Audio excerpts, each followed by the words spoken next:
Começa agora Cinema na Varanda, com Chico Firman, Michel Simões e Thiago Faria. Varandeiras e varandeiros, começando o Cinema na Varanda, sou o Michel Simões, episódio número 152. Chico Firman, você que não esteve semana passada aqui. Eu estive. Esteve aqui. Se me ouviu, eu tô lá. Esteve de uma forma criativa, digamos assim. Vindo pelos canais de comunicação que são possíveis na Chico, na você eternidade. estava em um lugar silencioso? Eu estava em um lugar silencioso. Se você me ouvir, não tem nem eco. Ou tem, talvez. Cuidado com spoilers de filmes que nem vamos falar hoje, hein? Enfim. Por que o título chama-se Lars Land hoje? Olha, porque a minha imaginação, ela não tem limites. Então eu resolvi abraçar um cara que já fez musical, que já fez filme que vai até as profundezas, que já fez filme de assassinato, filme de etc. Fez todo tipo de filme do mundo, ele já fez.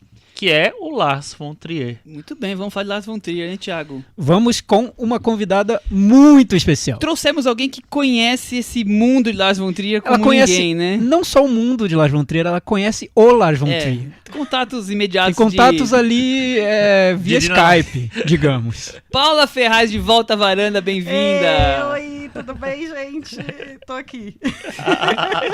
Mas eu não conheço o Lars von Trier. Ah, Paula, para! Vamos deixar a coisa mais... Vamos esquentar essa manchete, pelo amor de Deus. Não é o que se comenta pelos meios cinematográficos aí, né? Não, a gente tem uns 2 graus de separação, eu acho. 2 graus. Olha! Acho que é 1 grau, provavelmente. Tá coladinha com o Lars von Trier. Paula Ferraz já veio aqui várias vezes. A última vez foi no episódio número 122, A Guerra Está Declarada. E agora é de volta aqui para falar de Lars von Trier. Ah, obrigada, adoro. Cris, você também está aqui conosco? Sim. Muito bem.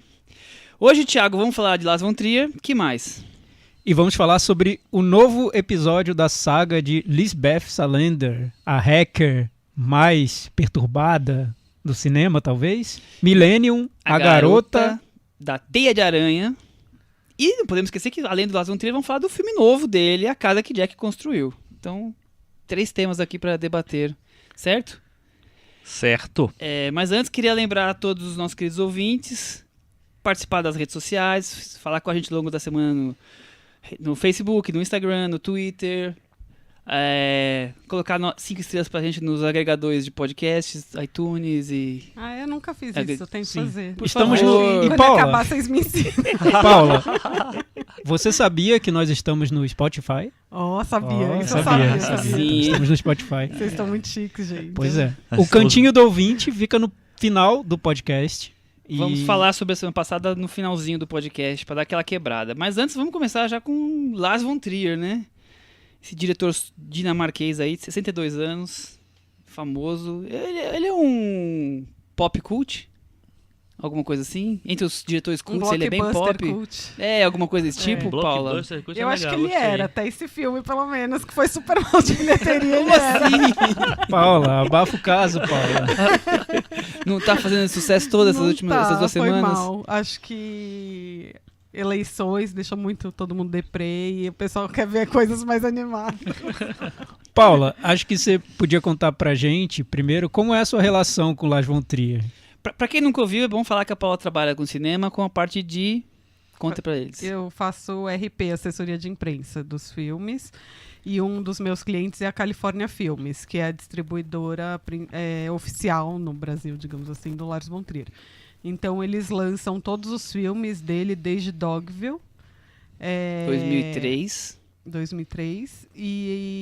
Então, eles têm prioridade na compra de qualquer filme dinamarquês, na verdade, não é nem só do Lars von Trier, mas tem uma sale que chama Trust Nordisk, que é uma empresa que vende os filmes para todos os lugares do mundo.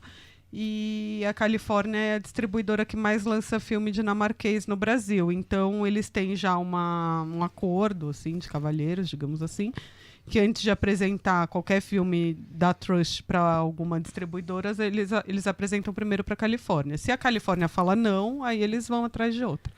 Mas então, com isso, a Califórnia lançou desde Dança no Escuro, não, desde Dogville. Lançou também vários do Thomas Vinterberg, lançou agora um que chama Culpa, que é o filme da Dinamarca para o Oscar. Acho que todos os da Dinamarca para o Oscar que foram lançados, acho que foram a Califórnia que lançou. E por aí vai. Então, e eu trabalho para a Califórnia há 10 anos, desde 2008. Então eu trabalho... Desde Anticristo. Desde Anticristo. Foi o primeiro filme que eu lancei. Então você lançou Anticristo, Melancolia, Ninfomaníaca 1 e 2 e A Casa que Jack Construiu. Isso. E Paula, por trabalhar com a Califórnia, você tem alguns privilégios em relação a Lars von Trier, por exemplo, ler roteiro, com antecedência. Sim. Eles mandam pra gente o roteiro dos filmes e uma apresentação que geralmente é escrita pelo Lars von Trier sobre o que ele está pretendendo fazer, sobre do que se trata o filme. E dependendo do filme, no Ninfomaníaca aconteceu muito isso, ele também apresentou pra gente um projeto de como lançar o filme, sabe? O que ele pretendia fazer, porque era um filme que não ia para festivais a princípio, porque ele tinha sido banido de Cannes. Então ele quis usar umas estratégias que não eram as básicas dos outros filmes dele. Então ele apresentou pra gente toda uma estratégia do que ele queria fazer, do que se tratava o filme. Ele sugeriu se lançasse a parte 1 e 2 separadas ou juntas, e tinha também uma versão estendida. Então teve um estudo, assim, teve muito aquela coisa dos pôsteres que fazem sucesso até hoje, né? Do pôster dos personagens. Né? Que repetiu agora com esse, né? Repetiu. E repetiu com o Dória, né? João Dória. Memes maravilhosos, pode falar tudo. Mas deixa eu só entender uma coisa. Então, vocês recebem os roteiros dele. Antes de ser filmado. Se você quiser, pode sugerir uma mudança no roteiro. Duvido. Você acha que o Lars vai deixar alguma coisa? Você não pode mandar um e-mail, Lars? Essa parte aqui você pegou muito pesado. pesado. Eu acho que tem algumas coisas do tipo o Ninfomaníaca, ele ter sido cortado, ter tido a versão estendida e a versão mais curta, foi uma sugestão de distribuidores do mundo, assim, não partiu da Califórnia isso, mas a gente soube que outros distribuidores de outros territórios queriam que ele não fosse lançado do jeito... Como um filme só. Não só como um filme só, mas a versão estendida, porque ele tem uma versão, cada uma das partes, que até passou na Mostra de São Paulo há 2 anos atrás, que é uma versão sem cortes, né? Então, ele fez essa versão mais light, digamos assim, que também nem é light, mas ele fez essa para agradar os distribuidores, né? Então, eu acho que partiu daí, de alguém ter lido o roteiro e falar, não vou lançar isso e tal, vamos fazer outra versão.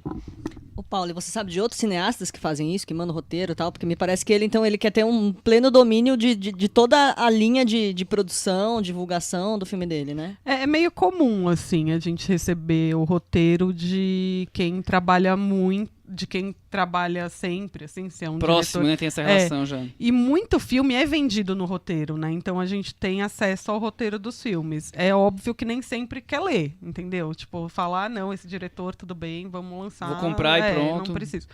E eu acho, não, e tem alguns diretores que não querem mostrar o roteiro, simples assim, eles mostram só um projeto. E aí mandam o projeto do filme e aí o distribuidor decide.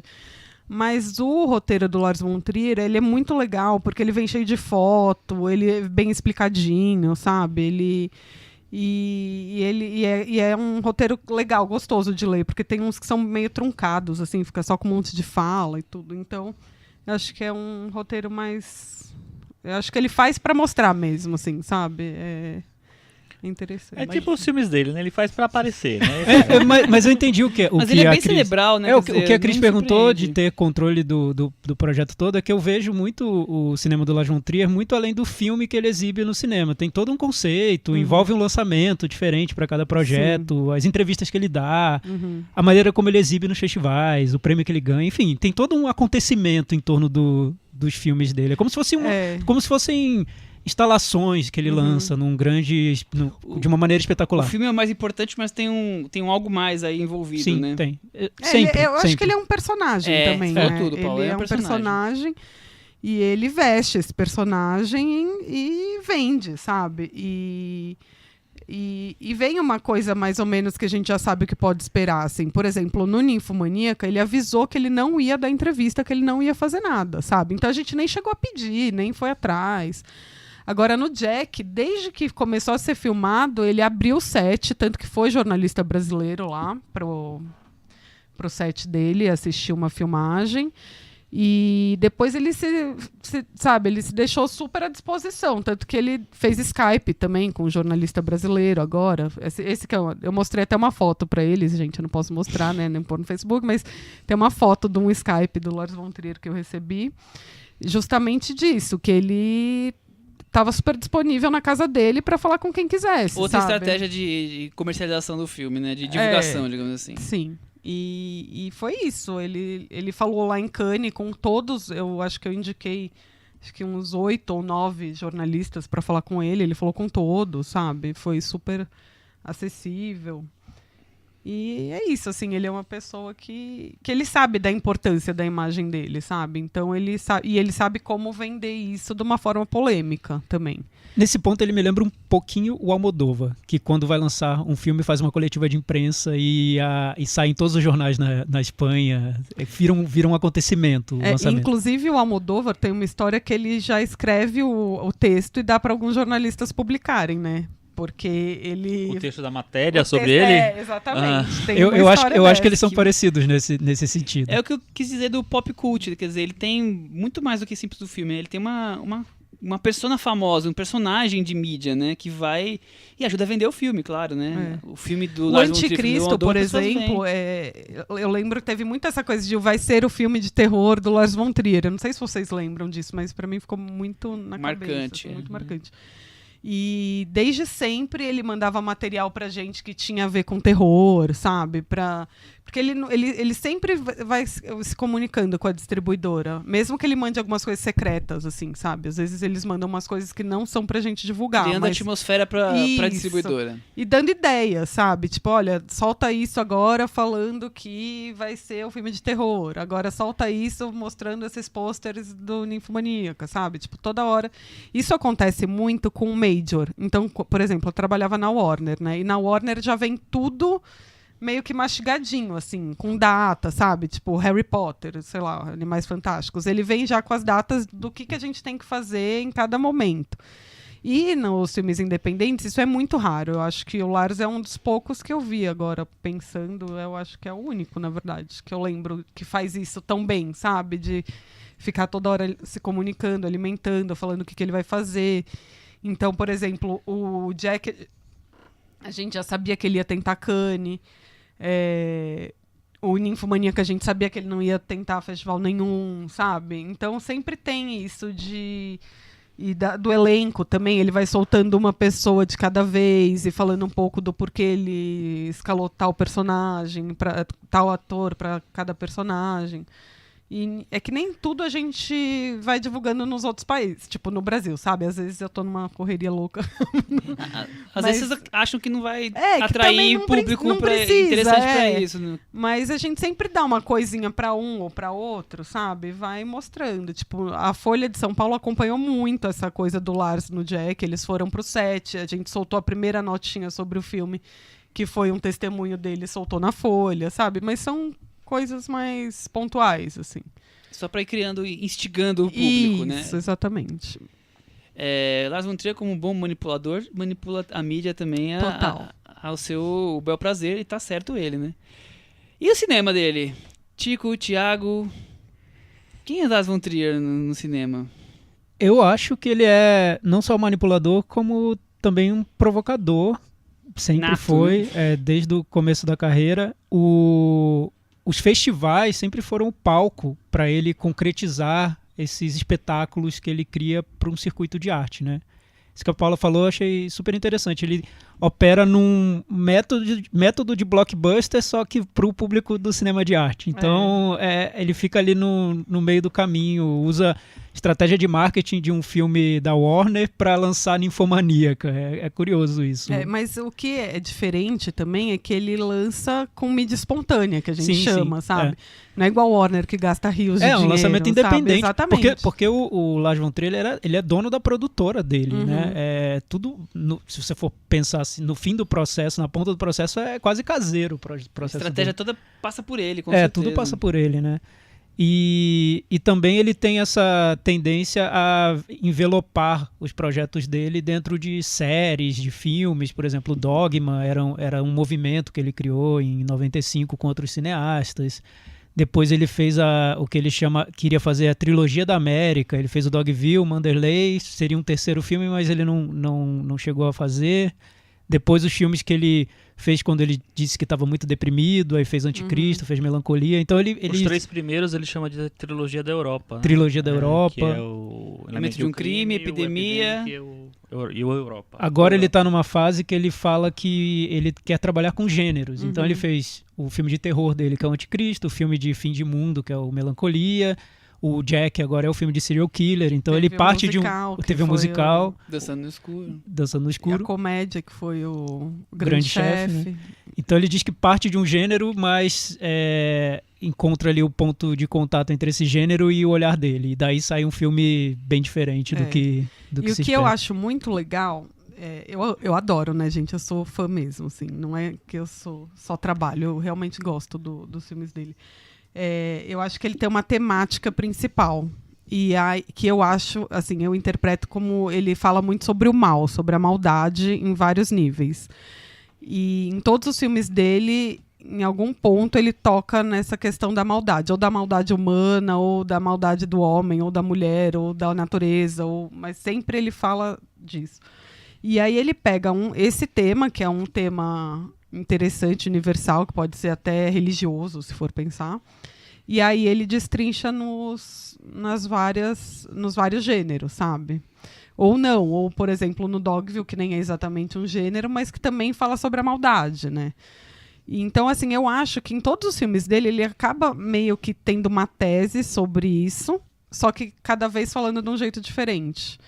E eu gosto muito disso, sabe? De procurar essa tese dele dentro dos filmes. Além disso, eu acho que ele sempre está olhando para o que está acontecendo na sociedade politicamente, assim, sabe? Refletindo as coisas e falando sobre isso. Então, eu acho isso muito, muito rico, assim. Eu gosto de acompanhar, sabe? E eu acho que o Jack é a tese dele sobre a maldade lá, inteira, sabe? Tá toda lá de alguma forma. Tudo que ele fez um pouquinho em cada filme, no Jack ele chuta o pau da barraca e fala o mundo é mau, é todo mundo mau e esse cara é horrível e Paula, você vai ser também, Paula, sabe? você falou que você é fã dele e tudo mais. Você consegue entender ou já se perguntou por que tanta gente, principalmente cinéfilos, críticos, tanta gente não gosta do Lars von Trier? Eu acho que é porque eles não entendem assim. Ótimo. É uma boa resposta. Provocativa como Lars von Trier, essa resposta. Não, eu acho que não é um cinema fácil, assim, de se gostar mesmo, sabe? Eu acho que é um filme que é um cinema que você tem que estar disposto. E eu entendo não gostar também. Tipo, às vezes não... Tem gente que acha ele picareta, por exemplo, sabe? Eu acho que também é meio pessoal. O Chico, por exemplo, tá aqui louco pra falar que ele detesta. Levantou a bandeirinha da picaretagem. Michel. Não, deixa eu ver o Chico. Picareta, maldade, o que eu acho que aconteceu com o Lars von Trier, eu acho o seguinte, eu acho que os primeiros filmes dele, todos me interessam em algum nível. Tem filmes que eu gosto bastante, filmes que eu gosto menos, mas que me interessam. A partir de determinado momento, assim... Pra mim, virou uma chave nele, assim, e ele se refugiou tanto no personagem que ele criou, na persona pública que ele criou, do cara provocador, do cara grande criador e tal, que pra mim, ele virou isso, ele virou um personagem, e agora ele tem que ficar alimentando esse personagem na cabeça das pessoas. Então, eu acho que, em determinado momento, ele parou de fazer coisas que me interessam, sabe, que me interessavam enquanto cinema, enquanto criação, enquanto arte mesmo, para simplesmente virar o cineasta malvadinho e fazer filmes que provocam, supostamente, para mim não provocam nada, eles provocam só sei lá, uma vontade de sair do Sai cinema. correndo do cinema. Não é nem sair do cinema, porque eu vejo os filmes dele até o final, numa boa. Mas, assim, da última fase dele, acho que o único que me interessa, que acho que é um filme interessante, bom pra mim, é o Melancolia. Os outros eu acho todos, acho que tem muita gratuidade, eu acho que... Eu entendo essa coisa que a Paula falou, dessa história de tentar falar sobre o mal. Mas não sei, eu acho que ele chega num momento em que ele não tem mais discurso e que fica muito o gratuito pelo gratuito, a exploração da imagem pela exploração da imagem, a tortura pela tortura. E, sei lá, me parece, sei lá, pouco sólido o negócio ali, sabe? Com pouca substância. Eu não consigo me interessar pelo Jack. O Ninfomaníaca tem uma coisa ou outra que eu acho legal, mas no geral eu também acho muito exploratório. O Anticristo eu não gosto de jeito nenhum. Nossa, eu amo o Anticristo. Eu sei. Eu sei. O Melancolia eu já acho interessante. E o Dogville eu nunca revi, eu tenho vontade de rever e ao mesmo tempo não tenho vontade de rever pra descobrir o que é que eu acho dele. O Manderley, por exemplo, é um filme que pra mim não tem sentido fazer, porque pra mim, é uma cópia pra mim do Dogville mal feita. Mas tem uma inversão de papéis ali, né? E tem a questão dos negros, É né, porque também, que ele não tinha o Manderley me decepcionou porque eu via cada filme do Lars von Trier como uma tentativa de nos surpreender também como conceito e formalmente, na maneira como ele apresentaria aquelas ideias. E quando eu vi uma repetição simplesmente do Dogville com algumas mudanças na trama e na organização dos personagens, eu achei... Eu me decepcionei. Eu tava esperando Ficou mais meio preguiçoso, eu tava né? esperando mais do Lars von Trier, do que um filme que simplesmente repetisse as ideias. Talvez por isso ele tenha até se desinteressado de continuar esse projeto e fazer o terceiro, que seria o Washington. Eu acho. Ele fala que quando os Estados Unidos tivesse outro presidente republicano... É republicano, gente? Eu sou ruim. Sim. Aí ele ia fazer o terceiro. Inclusive, ele chegou a vender. A Califórnia tem os direitos desse filme. É? Só que ele nunca fez, né? Mas a Califórnia Golpista. chegou a assinar Bom, ele tava esperando o contrato e republicano causando, que é o Trump, Então, né? pô, Quem sabe? fazer, Tá né? lá, faz o quê? Mas acho que Já. o Jack tem muito do Trump também. Ele falou isso em possivelmente. entrevistas. Eu acho que ele tem dois momentos ali de ruptura um pouco na carreira dele, que é essa fase da depressão, que ele depois ele fez Anticristo e Melancolia em torno desse momento da vida dele. E depois quando ele foi banido no Festival de Cannes com Melancolia, por falar não sobre... por conta do Melancolia, mas por conta do que ele declarações declarou. na coletiva de imprensa sobre nazismo, Hitler. Meio que Ele falou que defendendo tinha, Hitler, ele né? falou que achava que tinha uma origem judaica, que era judeu, mas quando descobriu que não tinha, que era só alemão mesmo, ele começou até a se identificar com Hitler. Era uma brincadeira. Eu acho que ele tem muito problema em falar em público. De verdade, assim. E eu acho que aí ele enfiou os pés pelas mãos, sabe? Eu acho que ele falou uma merda gigante, sem pensar. E ele sabe que isso foi muito mal pra tudo, assim, pra carreira e tal. Só que, ao mesmo tempo, eu vejo no Jack uma coisa dele tentar falar que ele é um gênio incompreendido, sabe? Super. Então, eu não sei até que ponto ele se arrependeu de ter falado isso, ou até que ponto ele vira... ou até que ponto ele vira e fala, não, vocês que não me entenderam, e olha aqui porque como o que eu sou aconteceu gênio. é que ele pediu desculpa, depois ele falou que não era bem assim, depois ele disse que não entenderam muito bem. Aí, no final, ele falou que o mediador do debate da coletiva é que devia ter feito uma outra pergunta para ele ter se explicado e não fez, e por isso ficou tudo mal entendido. A culpa é do mediador. Enfim, no fim das contas ele foi banido do Festival de Cannes, virou persona não grata. Só que com o Jack ele voltou fora da competição. Exibiu o filme ao concurso. O Ninfomaníaca, que foi o filme ali do meio do caminho, que ele não pôde exibir no Passou em Festival Berlim, de Cannes. né? Então aí eu acho que abre também uma outra fase na carreira dele, um pouco mais de auto-reflexão, que eu acho que tem tanto no Ninfomaníaca como no Jack. Mas eu acho que é isso, a carreira dele começa com os filmes que o Chico falou, da trilogia da Europa, né? Até que é o momento que ele começa junto com os outros cineastas o Dogma 95, com aquela coisa do filmes mais simples, câmera na mão, sei lá, quais outras ideias assim. Ele criou uma série de Parada, regras. Tinha uma média de trilhas regras. sonoras, o diretor não assina. Luz natural. Luz natural, tem então várias é bom lembrar disso. Aí depois ele explodiu com quando ele ganhou a Palma de Ouro, né? Com o Dançando no Escuro. Eu sempre confundo Ondas do Destino e Dançando no Escuro, né, de falar. Mas Ondas do Destino foi antes que... Foi Dançando antes e no ganhou um Escuro, prêmio né? super Ganhou o prêmio especial em Mas aí, com Cannes. Dançando no Escuro, ele se tornou o ganhou o Grand diretor Prix. que ele é até hoje com relação a renome, digamos assim, né? Todo filme dele que ele lança já tem um público garantido, né? E aí depois de Dogville, quando chega Mandalay, ele começa talvez em algumas pessoas, como o Chico levantou, eu também acho que ele começa a se repetir um pouco, mas claro, tentando coisas novas. Eu gosto mais das fases anteriores por conta disso. Acho que ele trazia mais coisas novas. Por exemplo, um filme como Europa, que é um filme todo diferente, com quase um noir, com detalhes de cinema mudo. Então, e depois faz um musical mais depressivo da história do cinema, talvez. Quer dizer, ele ia inovando e provocando. Ele continua provocando, claro, mas agora já de uma maneira um pouco mais sádica, né? Mas sempre trazendo uma maldade, como a Paula falou, mas dessa forma. Aí eu já não tenho me agradado tanto. Eu concordo também com o Chico, Melancolia da Última Leva, que é o filme que eu gosto, os outros eu não gosto tanto.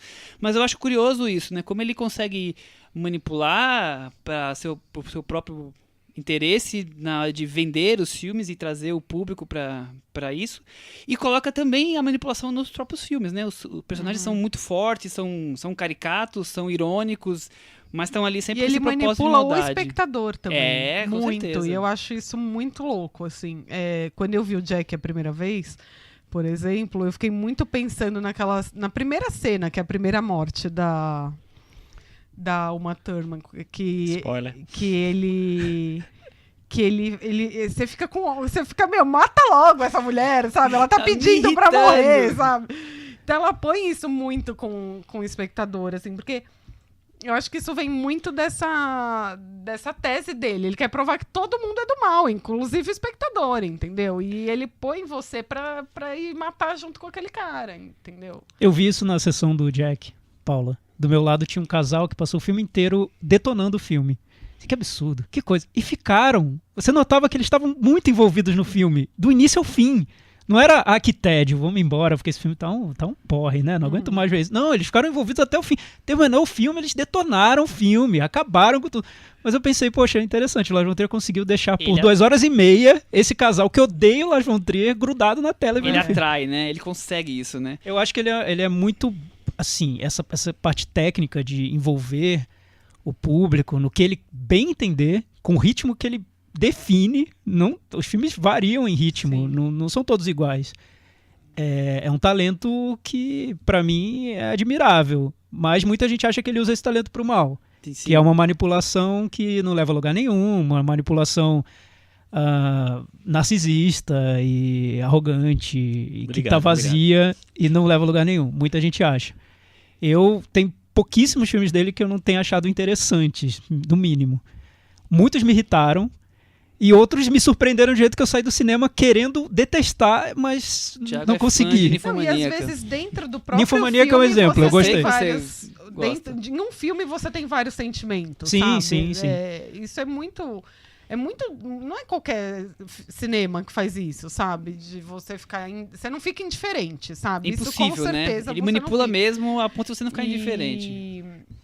Por exemplo, o Jack, eu acho que é que tá mais fresco agora, que eu acabei de ver 2 vezes, assim, mas tem algumas coisas que eu virava e falava assim, não, agora ele passou de todos os limites. Eu saí, inclusive, eu já sabia o que ia acontecer, porque eu já tinha visto, aí eu fui ver a segunda vez o filme e falei, não preciso ver isso de novo. E saí. Entendeu? Isso é porque gostou, viu? Só que e aí tem outras coisas que eu acho tão maravilhosas, sabe? Que ele fala de um jeito tão incrível, por exemplo, aquela cena que é o quarto assassinato da mulher, sabe, gritando e ninguém escutando, sabe? E você fala, gente, é isso mesmo, sabe? A gente está vivendo exatamente isso hoje em dia. E ele consegue fazer isso dentro de um filme só, sabe? Você fica... E eu acho que os filmes dele você tem que ver mais de uma vez também. Não gangorra de sentimentos aí que ele causa. O Anticristo eu vi 4 vezes. Nossa Senhora. O que te atraiu tanto no Anticristo? Eu te pergunto, Paula, porque a Lê também acha o Anticristo o filme favorito dela, do Lars von Trier. Ela diz que foi uma experiência muito perturbadora. Ela ficou uma semana sem parar de pensar no filme. O que te atraiu no Anticristo? Então, é que eu acho que ele... Eu vejo o Anticristo como o Cidade dos Sonhos do David Lynch. Do David Lynch. Eu acho o Anticristo do Lars von Trier, sabe? Assim, eu acho que ele é o filme mais redondo dele em relação à filmografia dele, assim, tipo... O Chico tá me odiando, tá? Não, eu não odeio você nunca. tô achando nada a ver, mas... Mas eu acho que assim, é a tese dele perfeita dentro da filmografia dele, com tudo que ele quer dizer sobre o jeito dele de ver o mundo. E ao mesmo tempo muito bem contado, assim, tipo, e tudo que tá lá tem um motivo. A gente lá é aquela raposa falando, nada a ver, mas ela tá lá no momento certo falando a coisa certa, sabe? E eu acho muito bom essa coisa da natureza. O Anticristo, para mim, é um filme sobre a natureza. Tem a coisa do Éden, da Eva e o Adão, mas é também o quanto ele fala da natureza humana e da natureza como natureza mesmo. Como isso pode ser mal. Tipo, é tipo a semente do mal ali, sabe? Semente do mal do meio ambiente. Do meio ambiente e do humano também, sabe? Da mulher e do homem. E aí ele vai explicando por que ele acha isso, sabe? Desde o começo, por que aquela mulher renunciou o filho ao prazer dela. E até o final, aquela cena... acho que já pode, né? Já passou na sessão da tarde. Já. Quente, essa ouve a varanda, hein? Aquela última cena das mulheres saindo daquela colina e vindo, sabe? Ali ele faz uma redenção de todas as outras mulheres que foram ditas como bruxas e como más e não sei o quê. E era aquela que era, sabe? Tipo, eu não sei se eu tô sabendo explicar direito. Mas quem viu, acho que tá. Quem viu, Quem pegou. não viu vai ter que assistir pra entender. E tem essa relação forte dele com a figura feminina nos filmes, né? Ele tem a trilogia que ele chama de Coração de Ouro, os personagens com Coração de Ouro, que tem o Ondas do Destino, o Idiotas e o Dançando no Escuro. Dançando no Escuro acho que é o caso mais explícito disso, a personagem que sofre o filme inteiro nas mãos de um mundo cruel, perverso, mas né? de onde ela não vai sair. Assim. Sim, também, mas eu acho que Dançando no Escuro marca Não, muito bem tudo também. isso. Sim, tudo.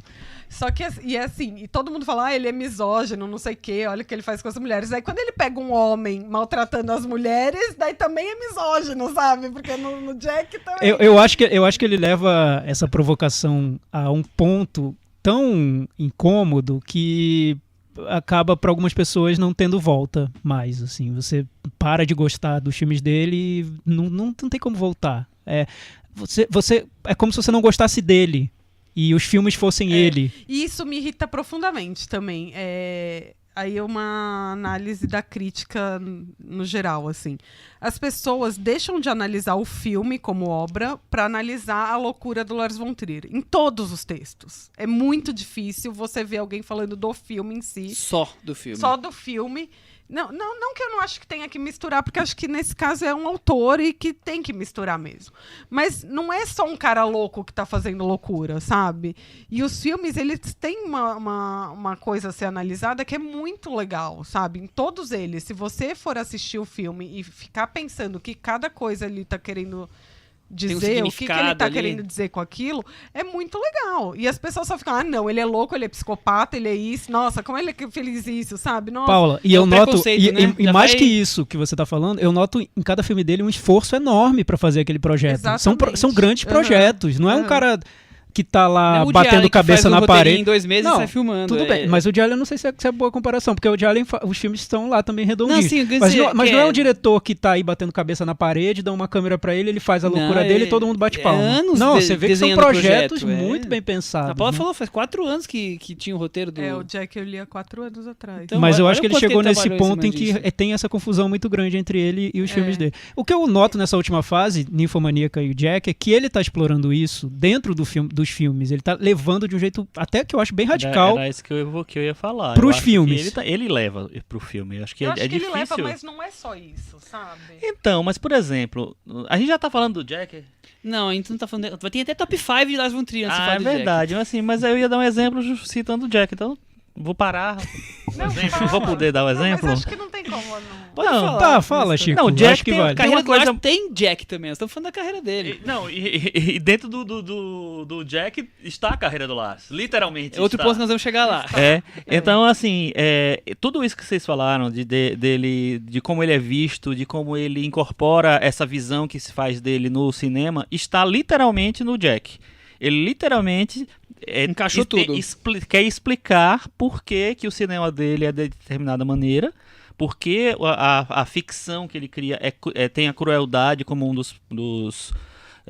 das bases, citando os filmes dele, mostrando cenas dos filmes Mais dele. ou menos. É. Aí eu vou te falar por quê. Ele faz isso de falar do cinema dele, citar, mas ele tem um contraponto, que é o Virgil, o Virgílio, né? Virgílio. Aham. Sim. E isso que eu acho mais interessante Toda no filme. hora confrontando ele no filme, entendeu? Então ele não tá lá falando sozinho. Tá falando com um personagem tá que ele mesmo falando criou pra que falar com ele ele. mesmo cria- Então, Mas ele é que é um pra contraponto. fazer um contraponto. É um contraponto. daquilo que Pra acha. bater até o quanto ele achar confortável. Mas você acha que ele vence? Não é. Eu É que a acho gente já tá é. falando do Jack. Eu não acho Por que ele favor, vença segure-se. a Tá, discussão. Tá, então vamos parar o Jack Tá, aqui. vamos volta vamos daqui a pro pouco. top 5. Vamos voltar pro carreira dele, incluindo o Jack, claro. A gente fez o top 5, nós todos votamos, a Cris preferiu abster-se. Né, Cris? Porque a Cris viu poucos filmes do Lars von Trier. Não, porque a Cris não gosta. Ela pode dizer se eu não gosto de Lars von Trier. A dúvida. A dúvida, muito bem. Então, com isso, fizemos o nosso top 5. Começando, sempre tem uma menção honrosa, algum filme que foi citado, mas acabou não entrando no top 5. Ficou As 5 Obstruções. Thiago, o que se trata de As 5 Obstruções? É um documentário É um que ele filme que eu fez. e você votamos com mais afinco, então podemos falar. É um documentário na época do Dogville. Eu até vi no mesmo festival do Rio que exibiu o Dogville. Ele passou junto. É do mesmo ano. Com um diretor que ele admira muito, me fugiu agora o nome, é tradicional, né? Jorgen Lenz. Lenz, e que é mais tradicional lá da Dinamarca.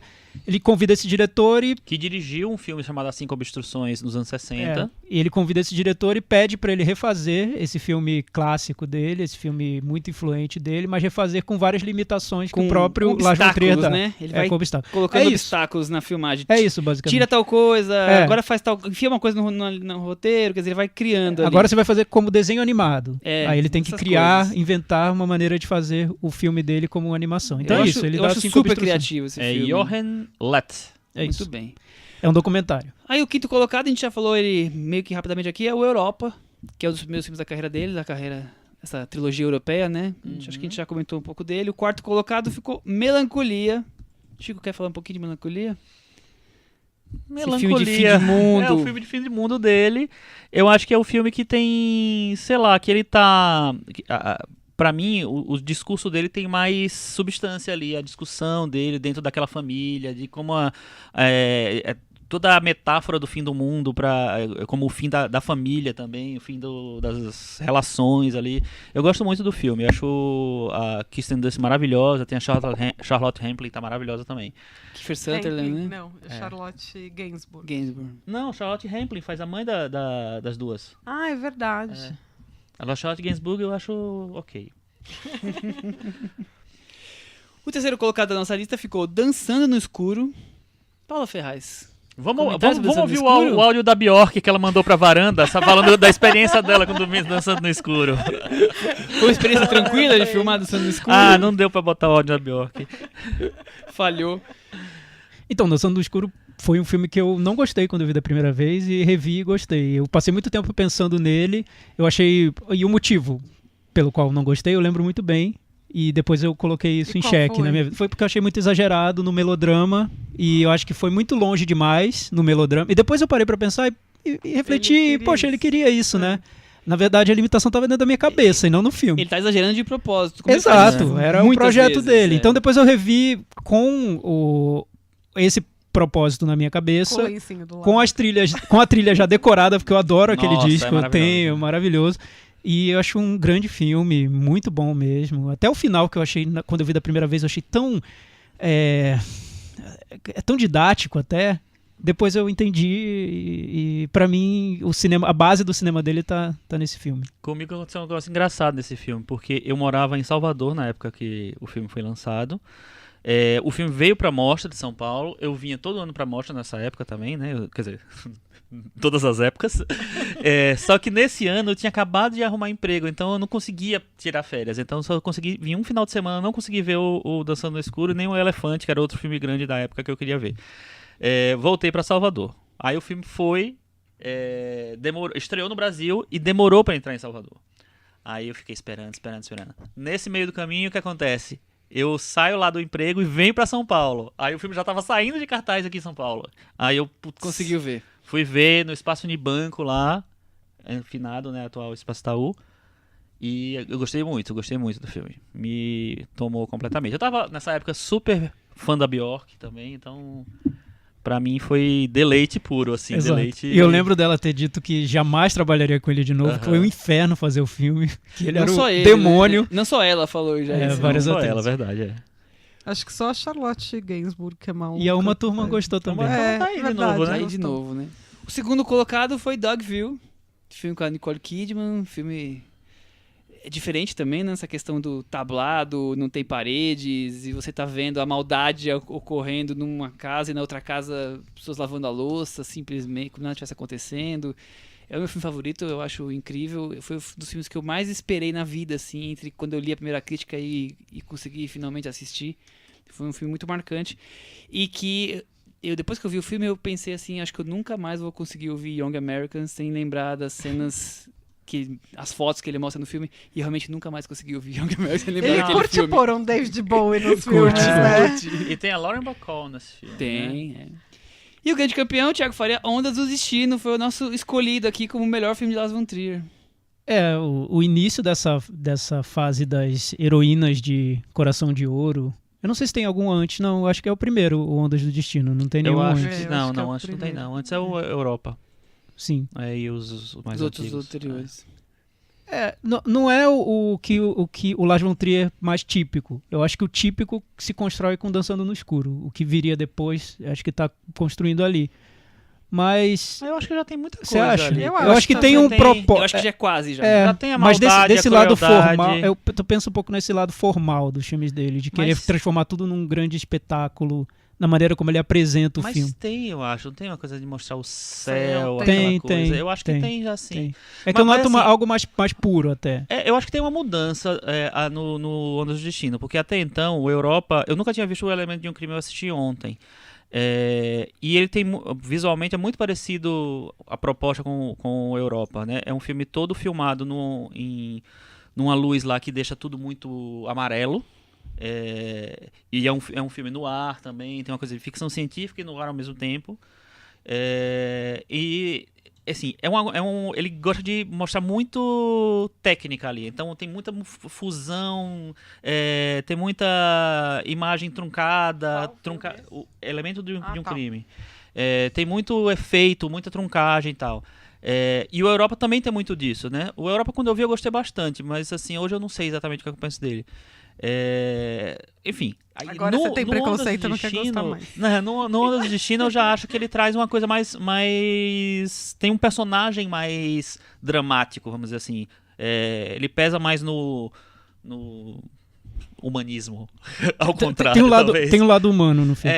É que o Europa eu lembro de ser um filme muito colagem de imagens. É muito né? Você cerebral, notava- o Europa. Aquela coisa do trem, né? Eu acho Então, tão mas legal mas esse ele filme. ele sempre foi um diretor muito técnico, né? De Sim. querer explorar essa parte técnica da linguagem, do cinema e tudo mais. Por isso que eu acho que eu não me surpreenderia se ele parasse de fazer filmes e começasse a fazer instalações, né? A ocupar uma sala no museu e colocar vários filmes nas paredes, Mas enfim. acho que rola isso mesmo. Ele já Aham, faz? acho que sim. Eu vejo isso nele. Eu acho que ele tem um Teve espírito... até uma exposição dele, eu acho. Eu acho que ele tem um espírito de artista plástico, sabe? Uhum. E além disso tem toda essa discussão sobre maldade, tem um interesse por cinema e por contar tramas e tudo mais, mas tem esse espírito E das de fazer das instalações. pessoas presas às pessoas que fazem mal a elas. Sim, essa dificuldade das relações humanas também, é tudo muito angustiante mesmo. Vamos então partir pra casa que Jack Vamos construiu. pro Jack. Por mais que a gente já falou metade do filme, praticamente, mas vamos lá. O filme passou em Cannes, como a gente já comentou. A sinopse: o serial killer Jack Matt Dillon, conta ao sábio Virgílio Bruno Gans. os 12 anos em que se tornou serial killer em sua jornada até o inferno. Você deu um spoiler assim, mas Está de em leve. todas as sinopses que eu encontrei, em todos os locais. Ainda bem que eu não li essas sinopses quando eu vi o filme. Por isso que eu Vamos coloquei. subverter. Vamos subverter essa sinopse, gente. Eu busquei Não, tá em ele todas. vendeu o filme Ele vendeu como assim? 5 passos até o inferno. Ah, uma ainda coisa bem que eu não assim, li, nossa. tudo, Mas enfim, são 5 incidentes na vida desse serial killer, selecionados, acho que ele até disse, selecionados aleatoriamente em 12 anos. É isso. Então, como Dogville, ele é separado em capítulos. Não só Dogville, acho que ele fez isso em outros filmes Ninfomaníaca também. Ninfomaníaca Acho que também. Anticristo Vários, também. né? Anticristo também. E... É muito isso, né? Essa questão de dividir por capítulos é uma característica que ele tá marcando faz tempo.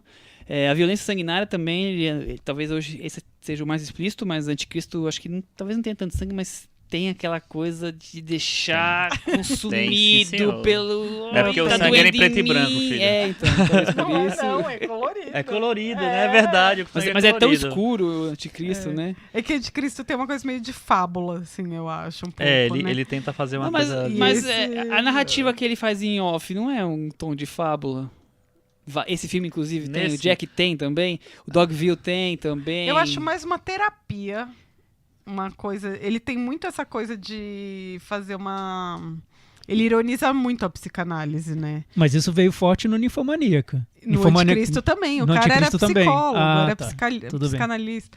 E eu acho que ele tem muito dessa coisa de ironizar a psicanálise e tal, e colocar isso nos filmes dele. Tanto que as pessoas que falam são meio bobas, né? Inclusive, no Jack, várias horas eles parecem muito bobos, os dois, assim, falando. O Jack é um filme muito irônico, eu acho, em vários sentidos. Só que em algumas cenas ele te puxa e fala, opa, olha, isso aqui não é ironia não, isso aqui é real. Ó, tô falando Tô a te real provocando com agora vocês, de outra sabe? forma. Tô te dando a real. Tô te dando a real.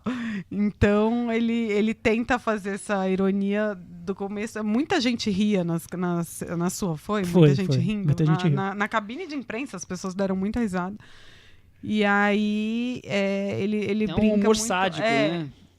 Muito. Principalmente, como você falou com a Uma Turma no comecinho, é muito sádico, mas é óbvio que vai acontecer e você tá rindo ainda, né? Então, você falou aquela história de que as pessoas acusam ele de misógino. Você não acha que a construção da personagem da Uma Turma não é um jeito misógino de apresentar o personagem? Mas quem tá contando é o assassino, né? Sim, quer dizer que é a visão mas dele. Se a visão dele, Eu não sei se eu acho também, assim, tipo, não, eu como mulher não fico, mas eu não posso falar por todas, sabe, mas É porque acho que tem tem leituras do filme que podem ser muito diferentes, e acho que ele tá aberto a isso, o Lars von Trier. Ele entrega um filme com possibilidades de entrada ali no que ele quer apresentar, né? Porque nesse eu vejo pelo menos 2 leituras que são as mais explícitas no filme.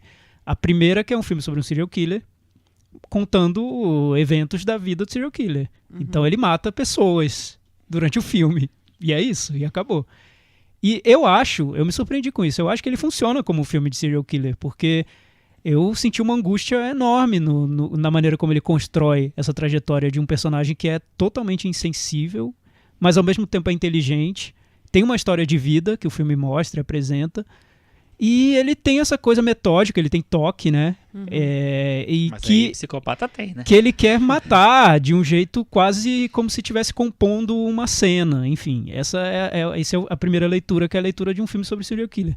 E a outra leitura, que é sobre um filme que é uma autobiografia do Lars von Trier, e o Lars von Trier está se espelhando no serial killer, para mim é muito mais complexo, muito mais difícil, porque é um filme que está se contradizendo o tempo todo.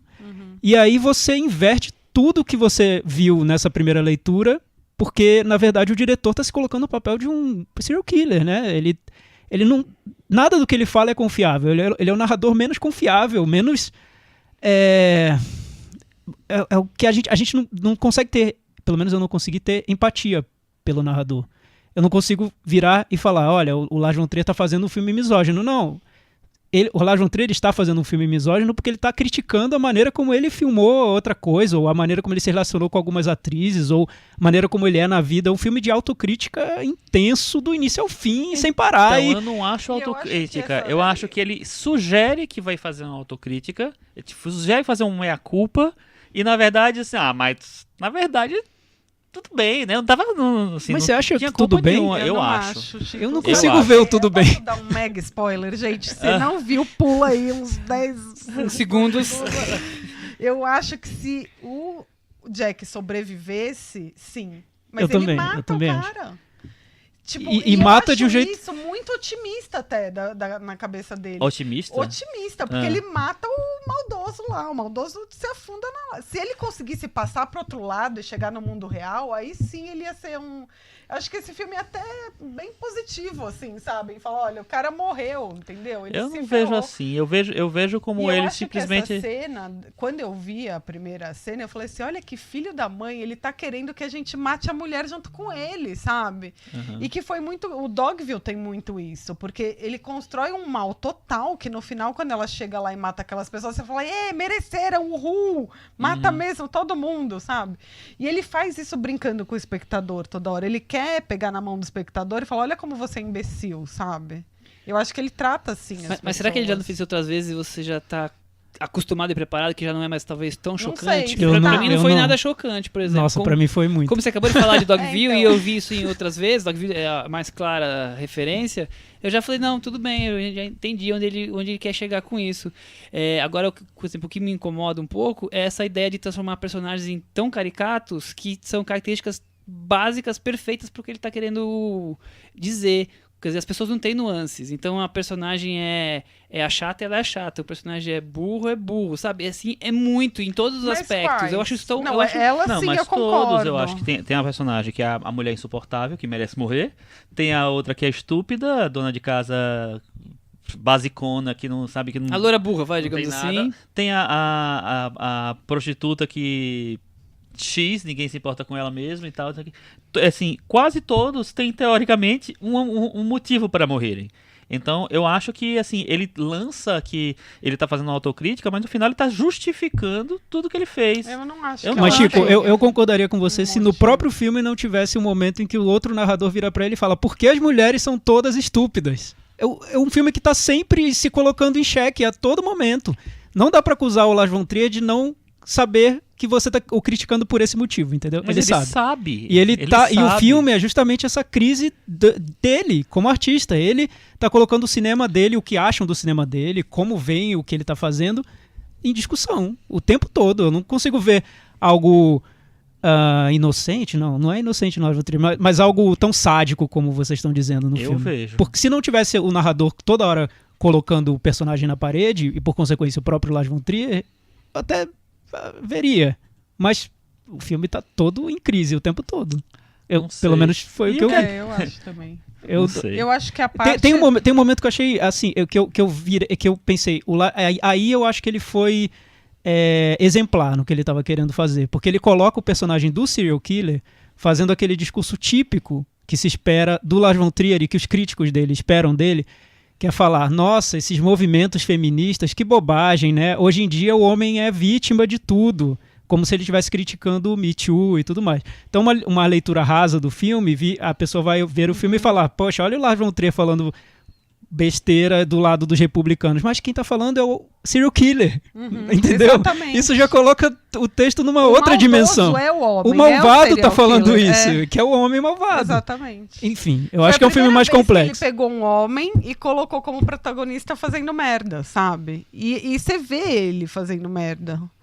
Então, acho que também é uma coisa de, tipo, colocar o homem nessa posição de idiota, sabe? Não é só as mulheres que estão lá daquele jeito.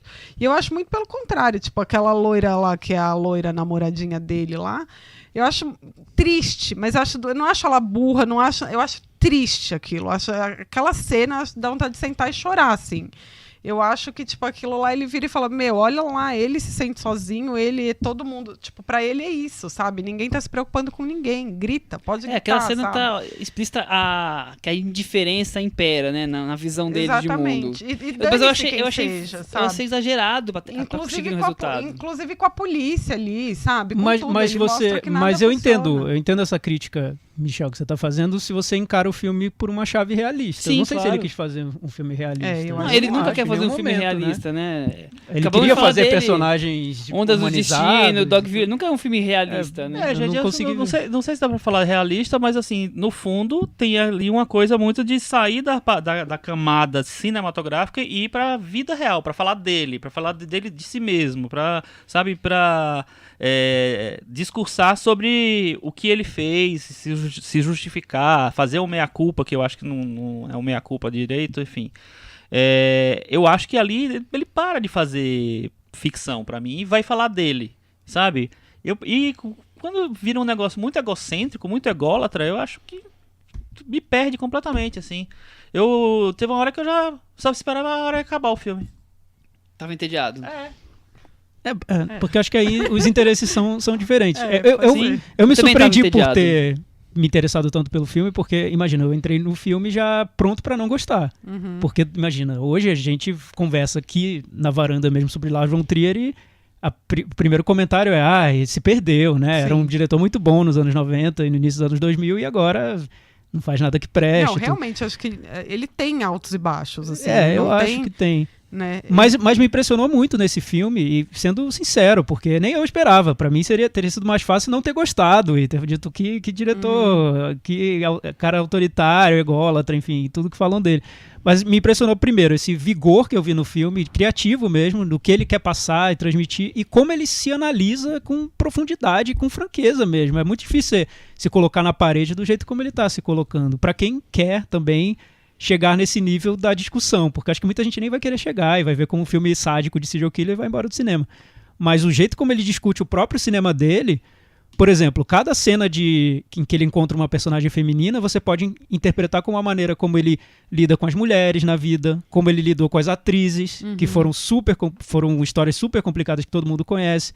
Enfim, e ele jogar isso num filme dessa maneira, eu fiquei perturbado tanto na trama do serial killer quanto por essa exposição que ele faz de um jeito com uma franqueza que eu não esperava dele. Sempre vem o Lars von Trier como diretor cínico. Nesse filme eu não vi cinismo. Eu vi muita franqueza e querer se colocar na... aberto, eu acho total. Se autorreferenciando então, não é reverenciando, não tá se reverenciando. Em nenhum momento ele diz que ele é muito bom. Não. Ele é um serial killer. Ele usa cenas do filme dele. Pra mim eu acho que ele deixa isso. Não, é um personagem ridículo, é um personagem insensível, é um personagem que não sabe lidar com as pessoas. Que não consegue construir a casa. E o filme inteiro é ele tentando construir pra ele mesmo, o filme inteiro é ele tentando construir uma casa. Essa é a, Qual que é essa digamos, a metáfora do filme. Eu vejo como a questão do legado que as pessoas constroem na vida e como elas constroem esse legado. E o personagem dele tenta construir uma casa de várias maneiras e não consegue, e volta a construir. Para ele, a casa tá claramente ali para mim que é uma referência à trajetória artística dele, a maneira como ele tenta construir a carreira dele.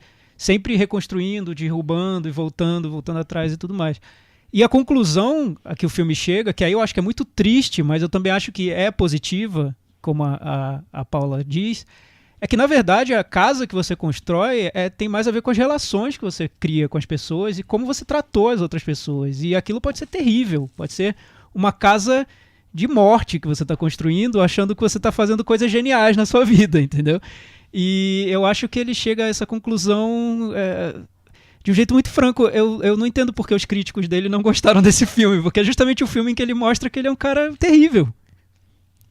Mas acho que boa parte do público, dos críticos do público não estão chegando nesse tipo de análise complexa. Mas acho que eles não estão nem vendo na verdade, que o Lars von Trier assim, tá falando sobre ele mesmo. A crítica brasileira, eu vou ser bem sincera, que eu não consegui ler muita coisa, que começou a mostra, o Festival do Rio, fiquei maluca.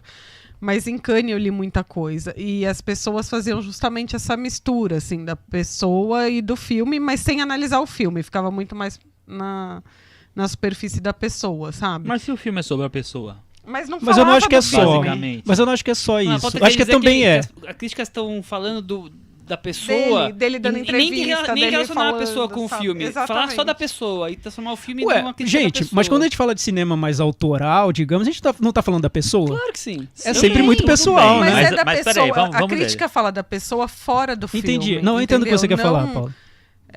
tipo, só falando, nossa, como ele é psicopata, sabe? Tipo, Não, meu, isso me irrita sério, Paulo, profundamente. isso eu acho burrice. Só, mas essa é o que palavra. tem, é Que a todo história mundo, de, tipo, nossa, as ele, pessoas falam ele isso. tá matando criança no filme, é um psicopata. Gente, Ai, não, que- aquilo ali é uma construção, uma É, cena, com tem um certeza. propósito, tem criança morrendo, tem, mas é com propósito. Não é ele matando criança, aquela criança não morreu, imagino. Mas Espero o que não patinho tenha. ficou sem a perna. Não Entendeu? ficou, dá pra ver a Dá pra outra ver o quê? perna. Ah. Não ficou. Eu quero a prova. Assiste Eu de quero novo a o prova. filme que você Não, vai ver, Deus então. me livre. Mas eu acho ele O tá, diabo não me permita. ele tá correndo esse risco. Eu li, aliás, falando nele em entrevistas, né, como a Paula disse que não é muito legal a gente entrar por esse caminho, mas ele sempre diz que ele vê os filmes dele como filmes perigosos, porque ele sabe que algumas pessoas vão interpretar de maneiras que Rasas. muito superficiais, né? sim. Como ele fez um filme de um serial killer, o serial killer mata todo mundo. Gente, Pronto, vou matar todo mundo agora. mas Tipo, ele- não é sobre isso, Ele é um gente. cineasta que em determinado ponto da carreira dele, ele decidiu que ia se mover pelas polêmicas que ele causa. Pela Eu não o quão sei polêmicos. se ele decidiu, Então, sabia? mas pelos Eu o quão acho que a polêmicos merda ele de chegou Kanye, nisso. ele não teve vontade de falar. Ele Não, falou mas não de foi só besta. isso, Paulo. Eu tô falando assim, eu tô falando de Queria aparecer. de querer aparecer, de ser um filme que tem tortura, de ser um filme que tem tortura psicológica, que tem violência física, que tem grafismo físico, violento e tal. Eu acho que ele virou esse cineasta nos últimos anos. É o cineasta da cena do bebê lá do Anticristo, é da Automutilação. da automutilação, da Bjork sendo constrangida o filme inteiro, enfim, ele virou isso, ele virou e ele sabe que ele virou isso. Mas eu não acho E que aí- ele faz isso por fazer. Eu acho que ele tem um motivo. de Então, tá tudo fazendo. Mas ele Mas o que- reconhece isso. O que é que ele, eu sei, Nesse o filme, que é aliás. que ele fala, o que ele faz assim, eu sou esse cineasta que fez isso, e aí ele tá se vangloriando e tentando mostrar qual é a razão dali, assim, eu acho que ele não conseguiu mostrar a razão. Então, eu só acho que ele não tá se vangloriando. Eu acho que ele tá se expondo. Porque tem até um momento nesse filme do Jack, do serial killer, que ele mostra que o serial killer Mas tudo isso é venda também. sim, mas enfim, ele cria uma animação que tem 2 postes de luz e o serial killer, no primeiro poste de luz, ele mata uma pessoa e vai caminhando até chegar ao segundo, que é onde ele mata a próxima. Então, no meio do caminho, quando ele mata a primeira pessoa, ele se sente grande, poderoso, feliz, completo, pleno. Ele vai caminhando até chegar num ponto escuro ali entre os 2 postes, em que ele cai numa depressão profunda e sente falta desse sucesso que viria quando ele conseguir matar a segunda pessoa, que é a metáfora que o Lars von Trier usa para a própria trajetória dele. Então esse lado ególatra, esse lado de querer aparecer a todo custo e querer se mostrar e querer ganhar prêmio em Cannes, ele próprio sabe. E ele próprio tá colocando isso em discussão no filme, né? Eu não sei se ele tá É, colocando mas você acha que ele tá discussão. vangloriando? Eu acho que ele coloca isso no filme, ele cita isso, ele levanta isso, mas assim, eu acho que ele não coloca, ele não discute isso. Eu acho que ele finge que vai discutir isso, e aí ele tenta explicar e não é bem assim, na verdade não estava errado, sabe? E aí não chega a uma conclusão pra mim de autocrítica. Eu acho que não tem autocrítica ali.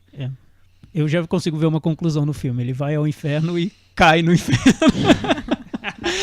Pra mim, a conclusão tá bem clara.